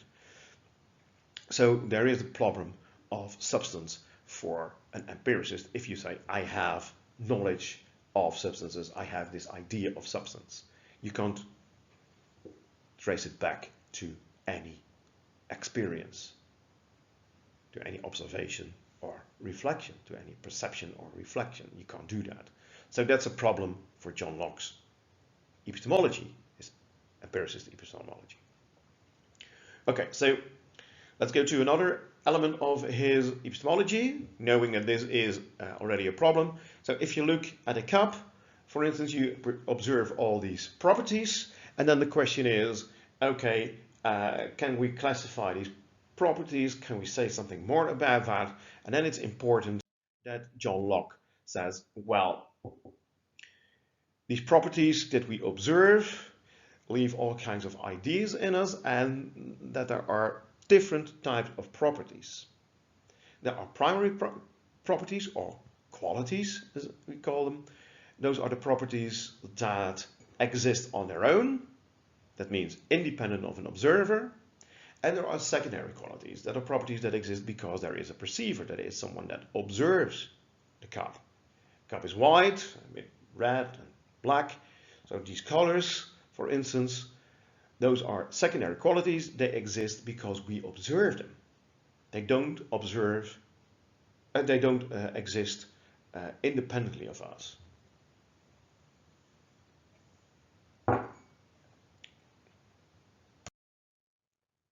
A good example is hot and cold water. If you have a bucket of water, and that is, say, 18 degrees Celsius, so it has a certain temperature, and you can measure that. So that's the primary quality. Every one of us, if we measure the temperature of this bucket of water, or this water in the bucket, then we find out, if you use the proper method, that it's 18 degrees Celsius. Now, is that warm or is that cold? Well, that depends on you. On a winter's day, if you've been throwing snowballs with your bare hands, and then you put your hands into the bucket of water that has the primary quality of having the temperature of 18 degrees Celsius, you might say, oh, this is nice, this is warm. Well, compared to the way you feel in winter. But in summer, you might say 18 degrees Celsius is kind of cold. So it's kind of refreshing to put your hands into that bucket in summer. So is 18 degrees then cold and warm? No. It's 18 degrees Celsius, and it's cold depending on the observer, and it's warm depending on the observer. Basically, we ascribe the property of being cold and being warm to the water, but the water actually isn't warm, or it isn't cold. It's 18 degrees Celsius, and depending on the observer, it's either experienced as warm or cold. But we then usually say it's warm or cold. We also say, well, it's warm outside in summer, but it's not warm outside. We experience this temperature of 30 degrees Celsius as warm. And that's the difference. Primary properties do exist on their own. If all human beings died, then this water would still be 18 degrees Celsius, but no one would be there to say that it's cold or warm. So the secondary property wouldn't be there anymore. It depends, the secondary property, the secondary quality depends on the observer. So if you take a look at a snowball, then the roundness of the snowball is responsible for the idea of roundness in us, and roundness is a primary quality. If there are no human beings, the snowball is still round, but it's not white anymore if no one is around. So the idea of white is not coming from a primary quality. The snowball itself isn't white, and that's counterintuitive. I know when we saw in the philosophy of mind course already that we are naive realists about secondary qualities. That is, usually we think that the cup is white of itself, but it isn't. So it doesn't exist anymore if we don't exist. But the snowball might still exist. Well, if the snowball doesn't exist anymore, then the roundness, of course, of the snowball is gone, because that's a property of the thing itself. And if we are gone and the snowball still exists, it's still round. Now, we've discussed this already in the philosophy of mind course, so this should not be new. But the interesting thing is that And students usually ask this question as well. So if the wideness of the cup is a secondary property, what about its height? What about its shape? Because it's also something we experience. Isn't that also a secondary property? Is Locke, and with him Galileo and Descartes and Boyle, because they also accepted the distinction between primary and secondary properties, is Locke not wrong? Are not all the properties that Locke classifies as primary properties, aren't those properties also secondary properties? Aren't those primary qualities also not secondary qualities? And that takes us to George Berkeley, because he argues, yes, all allegedly primary qualities are in fact secondary qualities. Let's look at his epistemology, his idealism. Berkeley argues that all the properties of the physical world we ascribe to the physical world are secondary properties, are secondary qualities. So they all depend on an observer. To be is to be perceived. I hope that you'll see that he basically says that all properties are secondary qualities, because to be white, like the cup or a snowball, or to be yellow as a banana, or to be warm as a bucket of water of 18 degrees Celsius in winter, that all depends on a perceiver. So for the water to be warm, it has to be perceived. This 18 degrees Celsius has to be perceived as warm. So for warmness to exist, there has to be someone to observe this primary property of the water and experience it in that way. And basically what Berkeley says it also applies to what other philosophers and other scientists classify as primary qualities. So he says, take for instance height. Height is, according to Locke, Boyle, Galileo, Descartes, height is a primary quality. And Berkeley then says, well, take a pebble. A pebble is really huge, is really high for an ant. But for me, George Berkeley, for me, a human being, it's small. It's not that high. But a cathedral might be high, a tall building. So it depends. It depends on the observer if something is small or high or tall or big. That depends on the observer. So height, size are not primary qualities, they are secondary qualities as well. To be tall, to be high, to be big is to be perceived as high, tall or big. Well, that is what a secondary quality is. So what others classify as primary properties is classified by Berkeley as primary properties. Well, that's still empiricism, because you know all these things via your experience. So knowledge still comes from experience. So it is empiricism, but it's a strange view, right? You say basically the world depends for its existence on an observer, on you observing the world.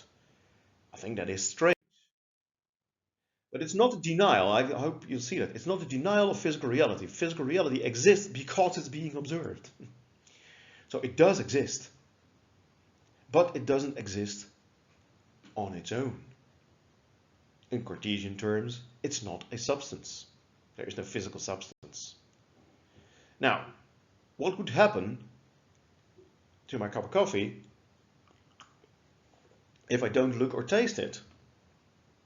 If I look away, is it gone? No, it's not. Here it is again, or still.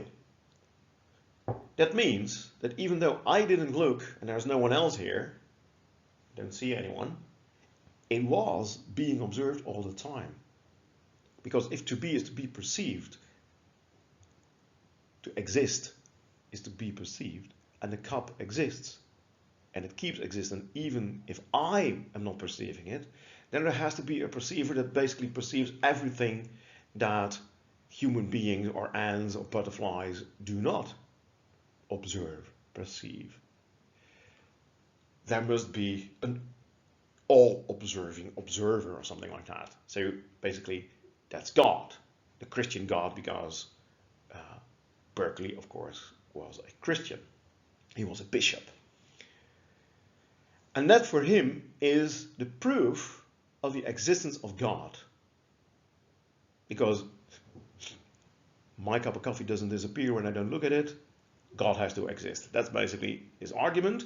And I hope you see that this all hinges on the proper argument that has to show that primary properties actually are secondary properties. If that argument doesn't go, if that argument is flawed, and primary properties are just primary properties that exist without an observer, without them being necessarily being observed by an observer, then you don't have to explain why the cup of coffee doesn't disappear when I not observe and say, well, then it has to be observed by God. So it all hinges on that argument. And this view of Berkeley is called idealism. It all says, well, it's all basically based on ideas, on mental states. So the physical world depends on the mental world.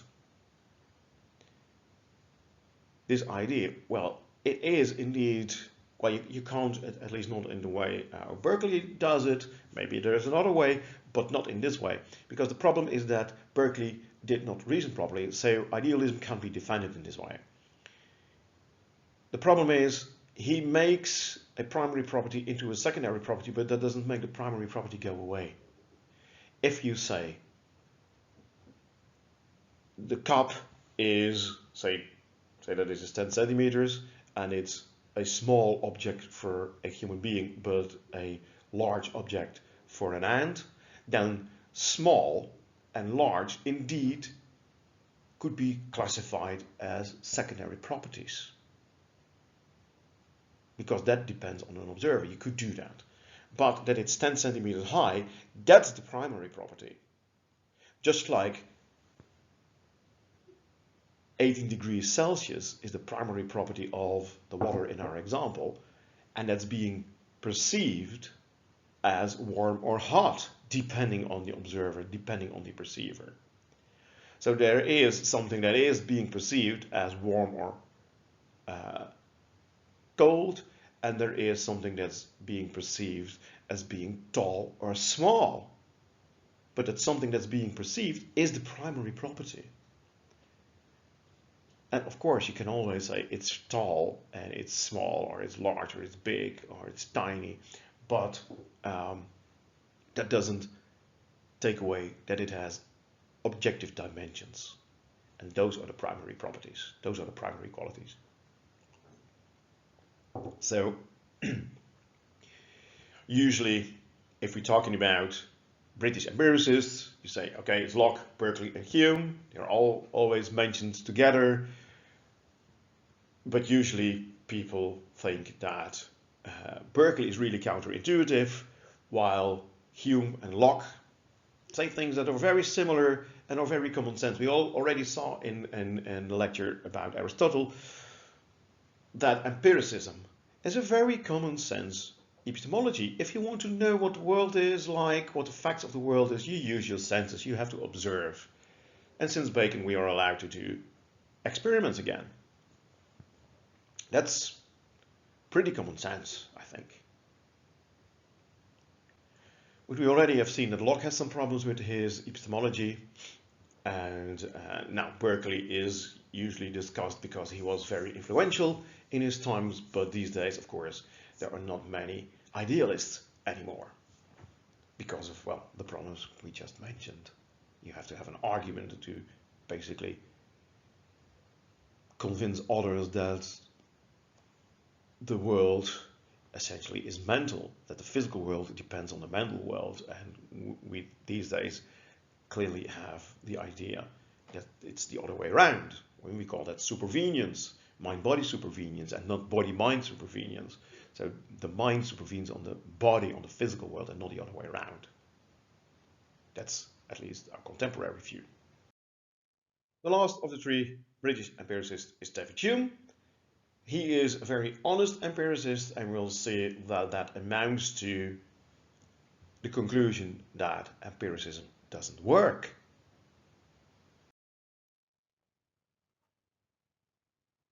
If you look at Hume, his empiricism is very similar to that of Locke. He's just a little bit more critical than Locke was of his. So we saw that Locke had his idea of a substance, which he couldn't actually have as an empiricist. Hume recognizes that, and he also recognizes that there is another problem with empiricism, and that's more fundamental. That's basically a problem that amounts to the total rejection of empiricism and amounts to skepticism. So where Locke just has one small problem, if you look at his classification of ideas, and doesn't notice that or doesn't talk about it, Hume basically says, I want to be an empiricist, but in the end has to accept that he has to be a skeptic. And the problem lies in thinking about the world in general, in thinking about fact, state of affairs, or as Hume calls them, matters of fact. So Hume says, just like Locke, we perceive the world, we acquire knowledge. Here you see that Hume also has an empiricist principle. He calls this is called the copy principle. We have impressions. There's input coming into our senses, and they make impressions in our minds. Looks very much like a signet ring with a logo in 3 dimensions, and you push it into a wax tablet or something like that, and it leaves an imprint in that wax. The input in us, the impressions in us, also leave a kind of imprint behind if the impression is gone. So I'm looking at something, I'm looking at a PowerPoint slide on my laptop. Now I close my eyes and I have the idea of this PowerPoint slide. And that's more faint than the actual impression. If I look at it again, and it's vivid, and it has clear letters on it, and if I think back to it, it's, well, less vivid. The color is less vivid. But still, the idea is a copy from the impression, from what I saw. That's basically empiricism. How do I get knowledge? How do I get these ideas? Via my senses. And normally an idea corresponds nicely to an impression. So I have an idea about the PowerPoint slide and it corresponds to the PowerPoint slide. I have an idea of the coffee cup, and, well, how do I get that idea? Well, I look at it, I get this impression, and I close my eyes. The impression is gone, but the idea is there. And tomorrow I can think back to a cup of coffee or something like that, or in a year from now. So I can learn things, I can acquire knowledge, I can see something I've never seen before. I get this impression, the thing is gone, and I'm left with knowledge about the thing. Well, that's basically what an empiricist should say. So Hume has an empiricist principle, so he formulates that clearly, and he, just like Locke, is rightfully classified as an empiricist. He does so himself. But he then thinks that it doesn't work. And we're still thinking about acquiring knowledge about the world. We're still thinking about how to justify our beliefs. Can we indeed know for certain that a certain belief is true, that it corresponds to the facts, that it indeed is correct, is a correct representation of the world? Right, so let's take a look at our ideas and how we acquire them and why they might be problematic. Basically, Hume has a similar classification of his knowledge of his ideas. So we have simple ideas, complex ideas. You have an impression of something. You look at the snowball. You have an experience of white. You throw away the snowball and you still have knowledge about the color. You have knowledge about white. So no problem there. There's the complex idea. So for instance, you standing on Arthur's Seat. Arthur's Seat is a mountain near Edinburgh. Hume was a Scottish philosopher from Edinburgh. So he's standing on Arthur's Seat and he's looking over Edinburgh. And he has this complex impression. There's this movement and colors and sounds and shapes. So all a very complex impression. And that results in a complex idea, the complex idea of the city of Edinburgh. And then you close your eyes and you can think back to that city. You can go down the mountain, you can go back to his house on St. David Street and think about Edinburgh. He has this idea, he has knowledge. So no problem there, but there seems to be a problem with another idea of a city, that of New Jerusalem, because New Jerusalem doesn't exist. And it's a hypothetical city where I believe the roofs are made of gold and there are all diamonds and rubies in the walls in the street, something like that. And how can you have an idea about that? Well, you have seen gold, you have seen city, you have seen roof, you have seen houses, you have seen roads, you have seen diamonds, you have seen rubies. So this complex ideas indeed is a set of other ideas.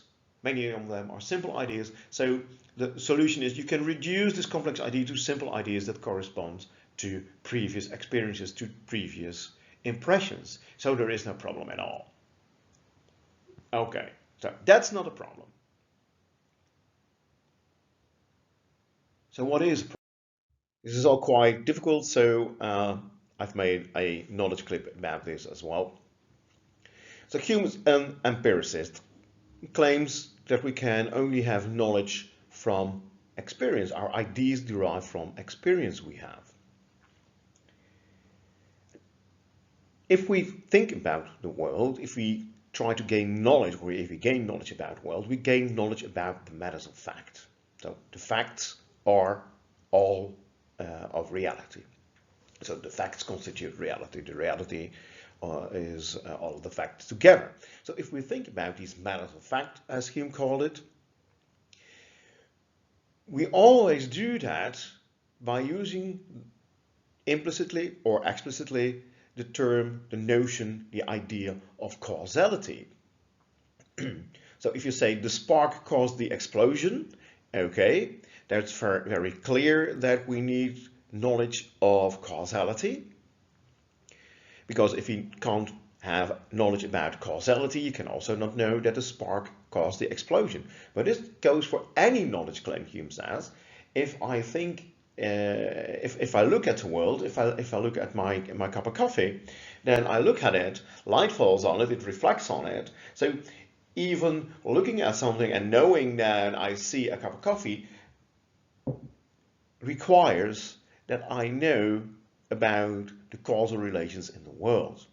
And that means that if it's true that if we think about the matters of fact, we always need the idea of causality, that we always need to know about causal relations, that if you cannot ever know that A is the cause of B,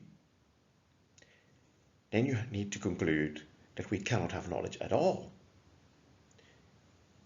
So let's look at Hume's in-depth analysis of causality and the relation to his empiricism, and then the conclusion he in the end has to infer that we cannot have knowledge. And then he basically concludes to skepticism.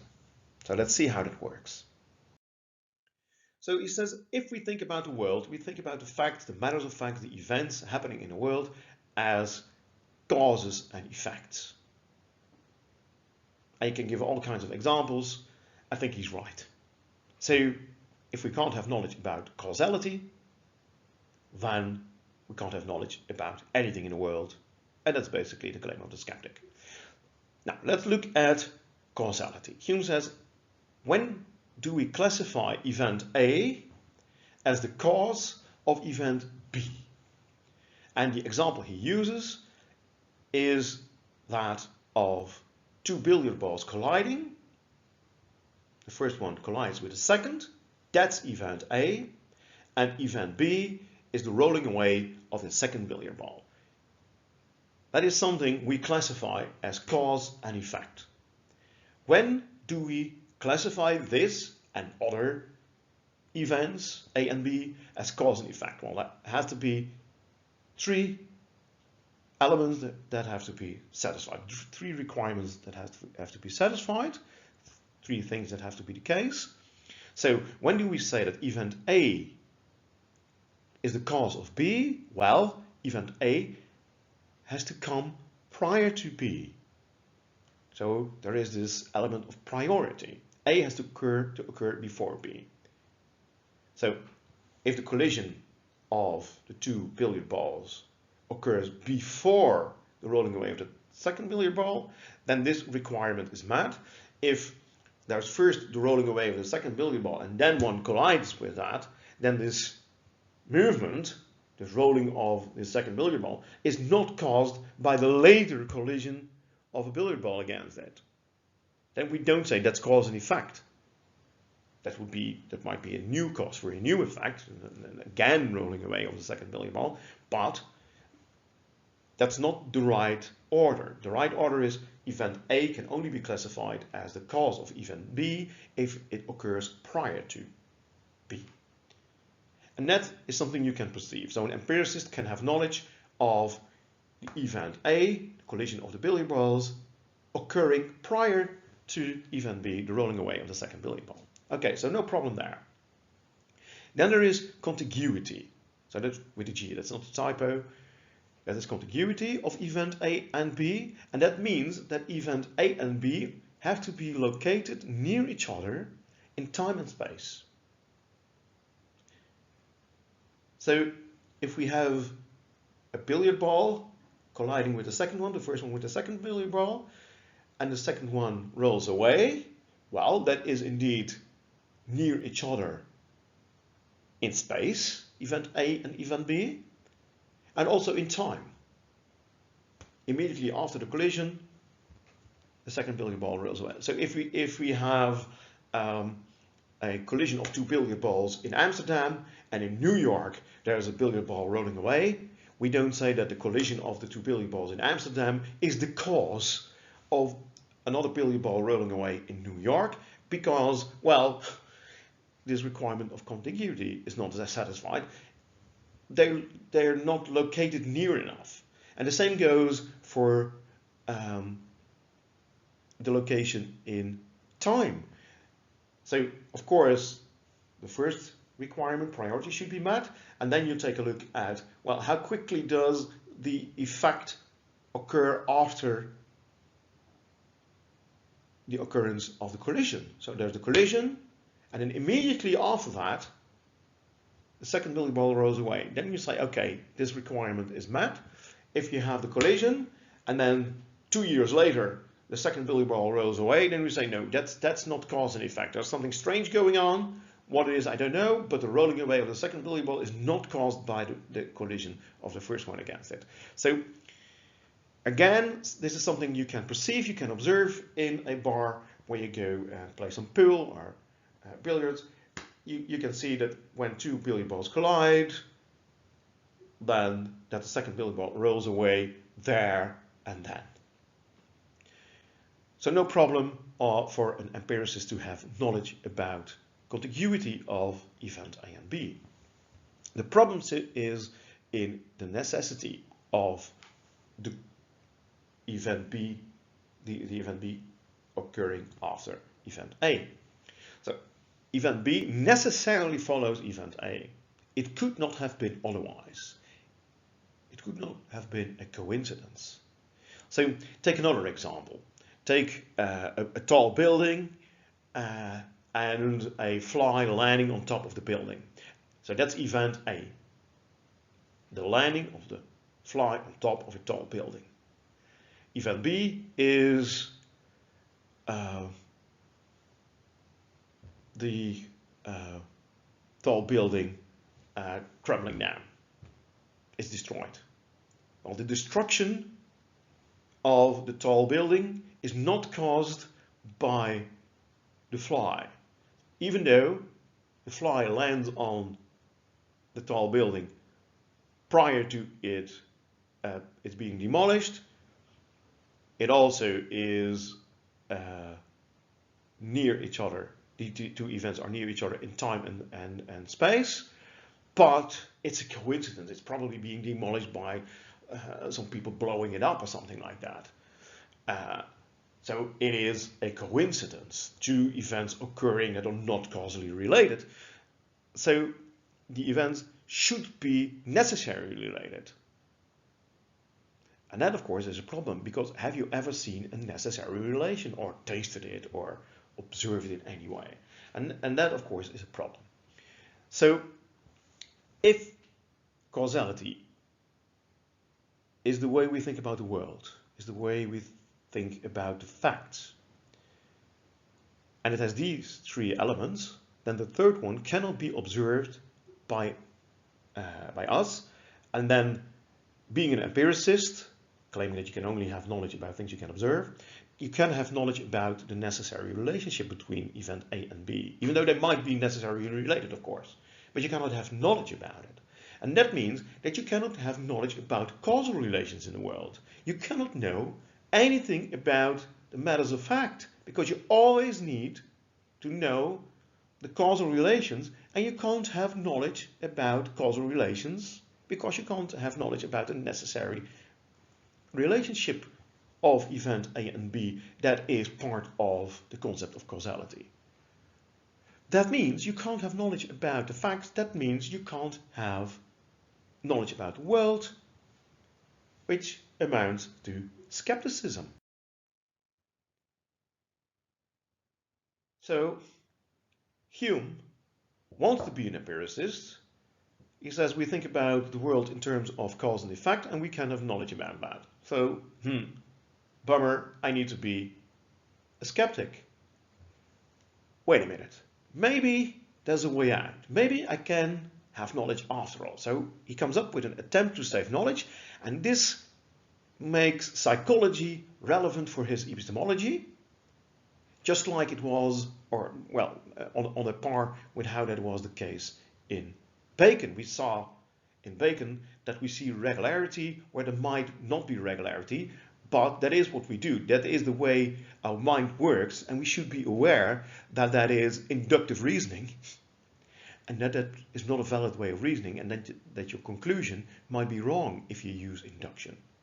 The regularity you think you see might not be there. For a similar reason, Hume is also relevant for psychology, and psychology for epistemology. So Hume says, okay, I'm an empiricist, I want to have knowledge about the world, therefore I need to have knowledge about causal relations, therefore I need to have knowledge about necessary relations. I cannot have knowledge about necessary relations because I can't see them, therefore I cannot have knowledge about causal relations, therefore I cannot have knowledge at all, and therefore I have to be a skeptic instead of an empiricist. But maybe I can try to save knowledge in a different way. So necessity, I can't perceive that. And then he goes and also refers to our psychology. He says, just like Bacon, yeah, well, we see regularity. So we do use the concept of causality if we reason about the world. I think he's right about that. So that's something he observed, he noticed. He says, whenever we perceive a constant conjunction, we conclude automatically, it's not that we say, well, what's the conclusion here? And we automatically do that. So it's like seeing regularity where there might not be regularity or there might be regularity. But what you see, what we do is, if we see a constant conjunction of two events, so constant all the time, conjunction, two events going together. So if we perceive a constant conjunction, then we conclude that these two events that are constantly going together, that are all the time going together, the collision of two billiard balls always goes together with the second event, the rolling away of the second billiard ball. That's a constant conjunction. We then conclude that this is a causal relationship, that A causes B. And of course, the constant conjunction can be perceived. You can go to a bar, you can see two people playing pool, and you see, well, every time two billiard balls collide, the second one rolls away. You don't have to see them all, but without exception, this is what happens if you go to a bar, or this is what you have observed when you go to a bar and see two people playing pool. Two billiard balls collide, second one rolls away. All the time. It's constant, and those two events go together. That's the conjunction. So if we perceive this constant conjunction, we conclude that there is a causal relationship. And of course, the constant conjunction is something you can perceive. You can say, okay, I've been watching this game of billiards the entire night. People have been playing here, and it was the case every time.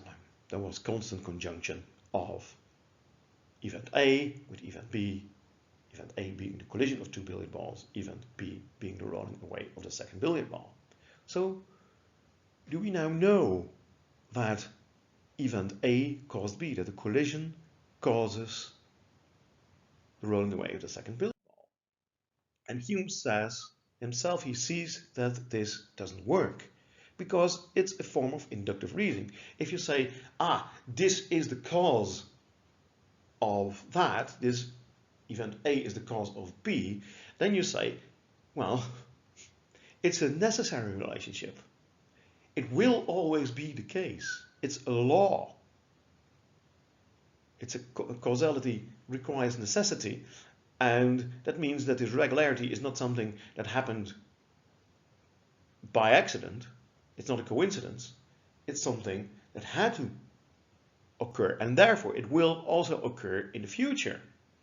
So then you basically have used induction to infer that this is a causal relation, because if it's a causal relation, it's necessarily a regular relation. It's something that will occur every time, and that means that you have inferred to a general law. So causal reasoning is always inductive reasoning, and induction is an invalid way of reasoning. So if you know that, you also know that you don't really have knowledge. Induction cannot be used to justify your belief. You cannot use induction to justify your belief that event A caused event B, and therefore you have to say, well, I do not know that event A caused event B because I have no justification. I think it's true.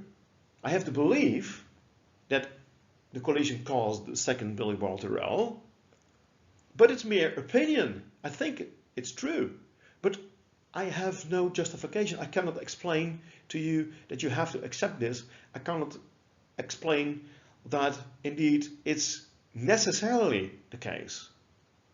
I might be wrong because I used induction to infer the causal relation. And then that means that Hume's epistemology, being an empiricist epistemology, fails. He has to become a skeptic.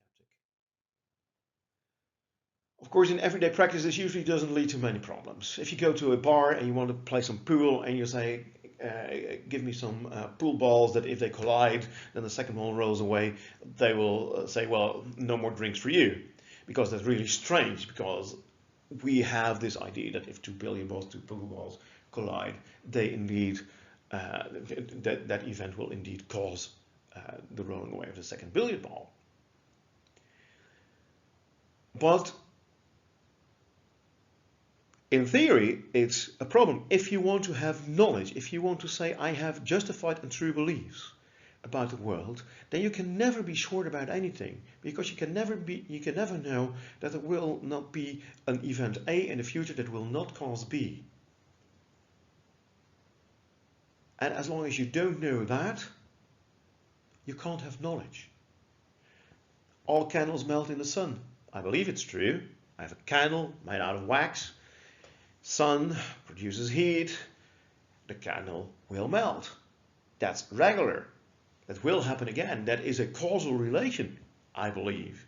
Do I know this? No, because it's basically an inductive inference based on having seen 2 or 3 or 10 or a billion candles melting in the sun, but you can't have observed all of them, so you can't really know that.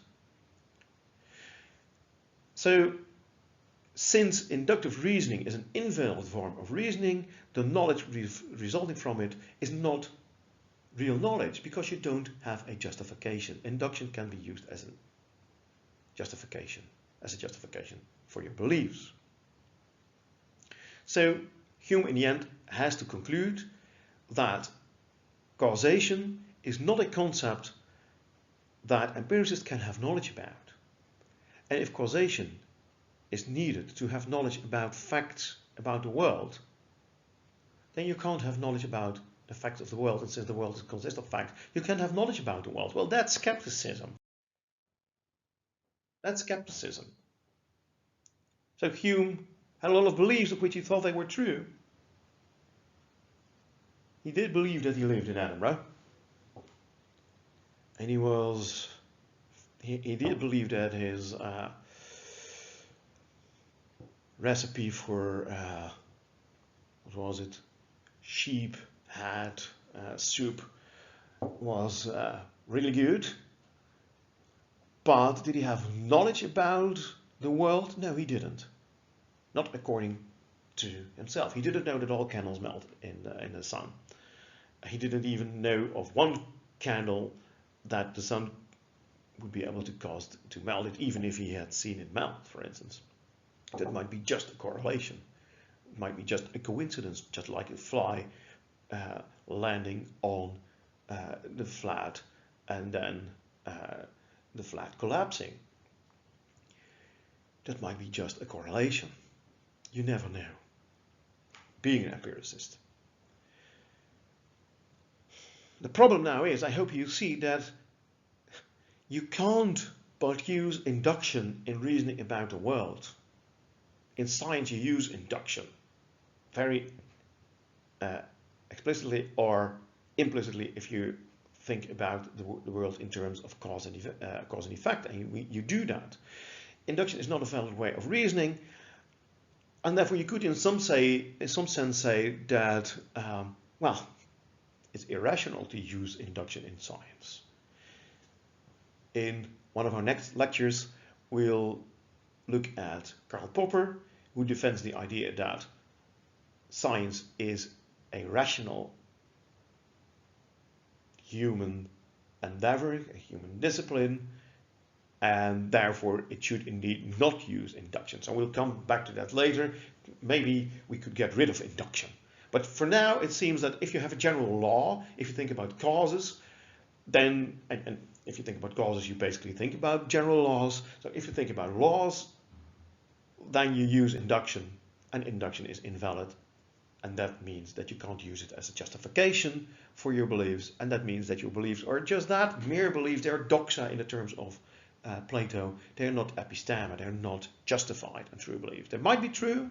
It might be true that the billiard ball caused the rolling, the collision of the first billiard ball with the second caused the second to roll away, but you don't know it. So, okay, this is a problem, and we have to return to that in a later lecture.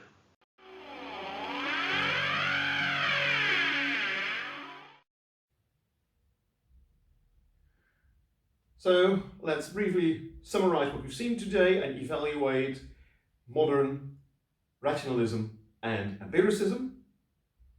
Rationalism clearly is untenable because it accepts inborn ideas that clearly do not exist. I think John Locke gives us a very convincing argument there. Also, if you look at Descartes'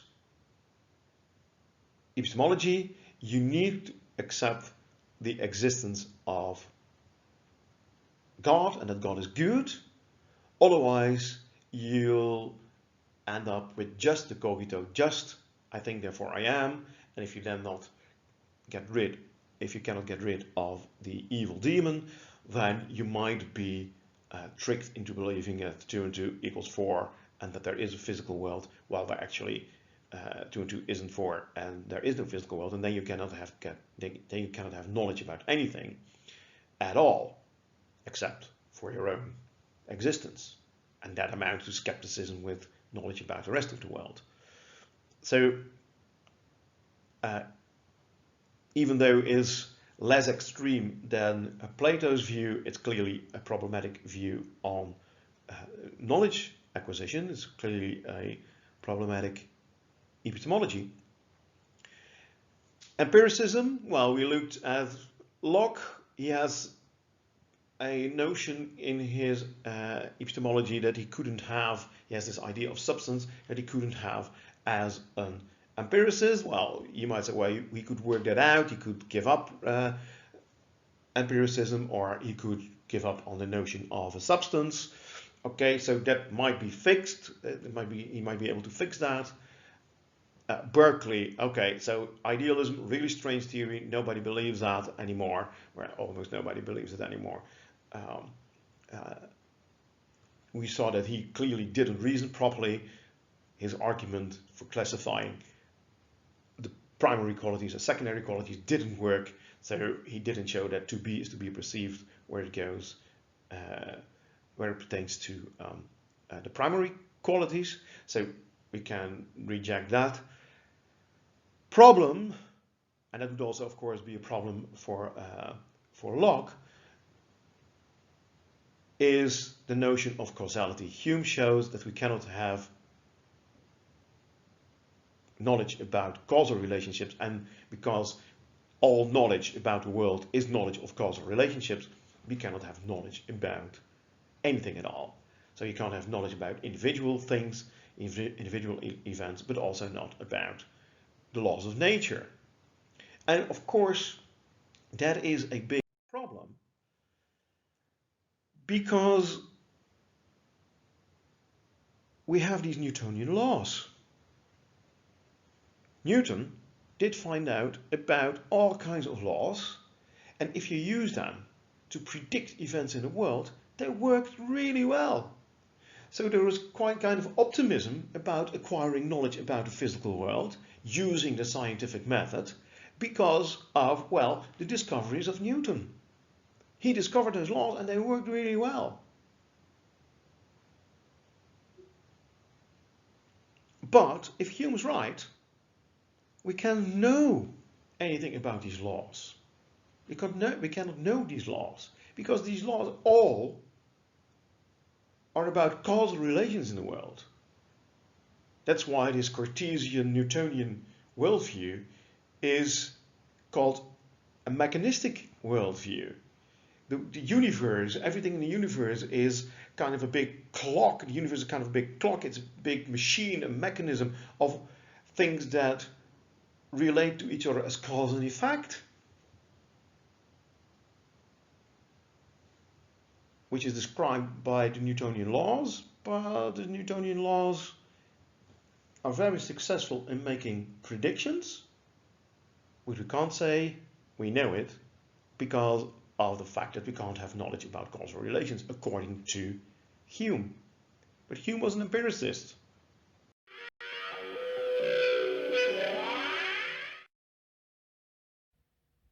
Next time, we'll take a look at someone who says, well, rationalism and empiricism both have their problems. Maybe we could solve these problems and justify knowledge by combining rationalism and empiricism. Immanuel Kant was a philosopher that started off as an astronomer, really impressed by the Newtonian laws, the discovery of Newtonian laws, and he wanted to save them. And he saw rationalists can do that, empiricists can do that, but maybe we can have a combination of rationalism, a synthesis of rationalism and empiricism. And that might show that we actually can have knowledge about the causal laws in our world. So we'll take a look at that in next lecture.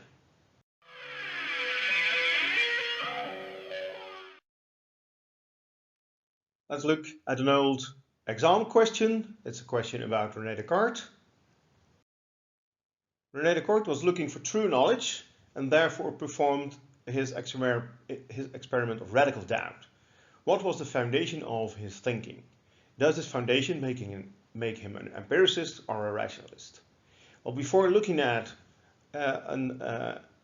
any answer, just remember, just write it down on a piece of scrap paper whether Descartes was a rationalist or an empiricist. And he was a rationalist. I hope you know that. And if you write that down on a piece of scrap paper, you won't doubt it yourself. So answer A, you cannot go wrong in your own experience. Well, that would be an empiricist view. For example, you experience that there is a pink elephant coming out of the wall. Well, probably there is not really a pink elephant coming out of the wall, but you can have that experience if you take some drugs or something like that. What you might be mistaken in is the conclusion that you base on that experience, that there really is a pink elephant. You might be wrong there. But not, of course, in your experience. This makes you an empiricist. Well, that's something an empiricist would say, but Descartes was a rationalist. So answer A is incorrect. B, you cannot be mistaken about the fact that you exist. Well, that is what Descartes says. I think, therefore I am. Cogito ergo sum. I cannot doubt my own existence. If I do that, then I necessarily need to exist. So I really can't really doubt my existence. That makes him a rationalist. Well, that's something that he sees clearly and distinctly with his ratio, with his reason. So answer B is correct. So let's take a look at C and D then. You cannot be mistaken about the fact that 2 + 2 = 4. Well, Descartes says, well, I have been wrong about really difficult mathematical problems. So what's to say that I'm not wrong with the solution to really easy, seemingly easy mathematical problems? It seems easy that 2 and 2 = 4, but maybe it's not as easy as I think. Maybe I'm being deceived by an evil demon. So C is incorrect. D, you cannot be mistaken about the experience that you exist. Well, that would be indeed an empiricist argument. It's based on the experience that you exist, and not the rational insight that you have to exist if you would try to doubt your own existence. So answer B is the only correct answer.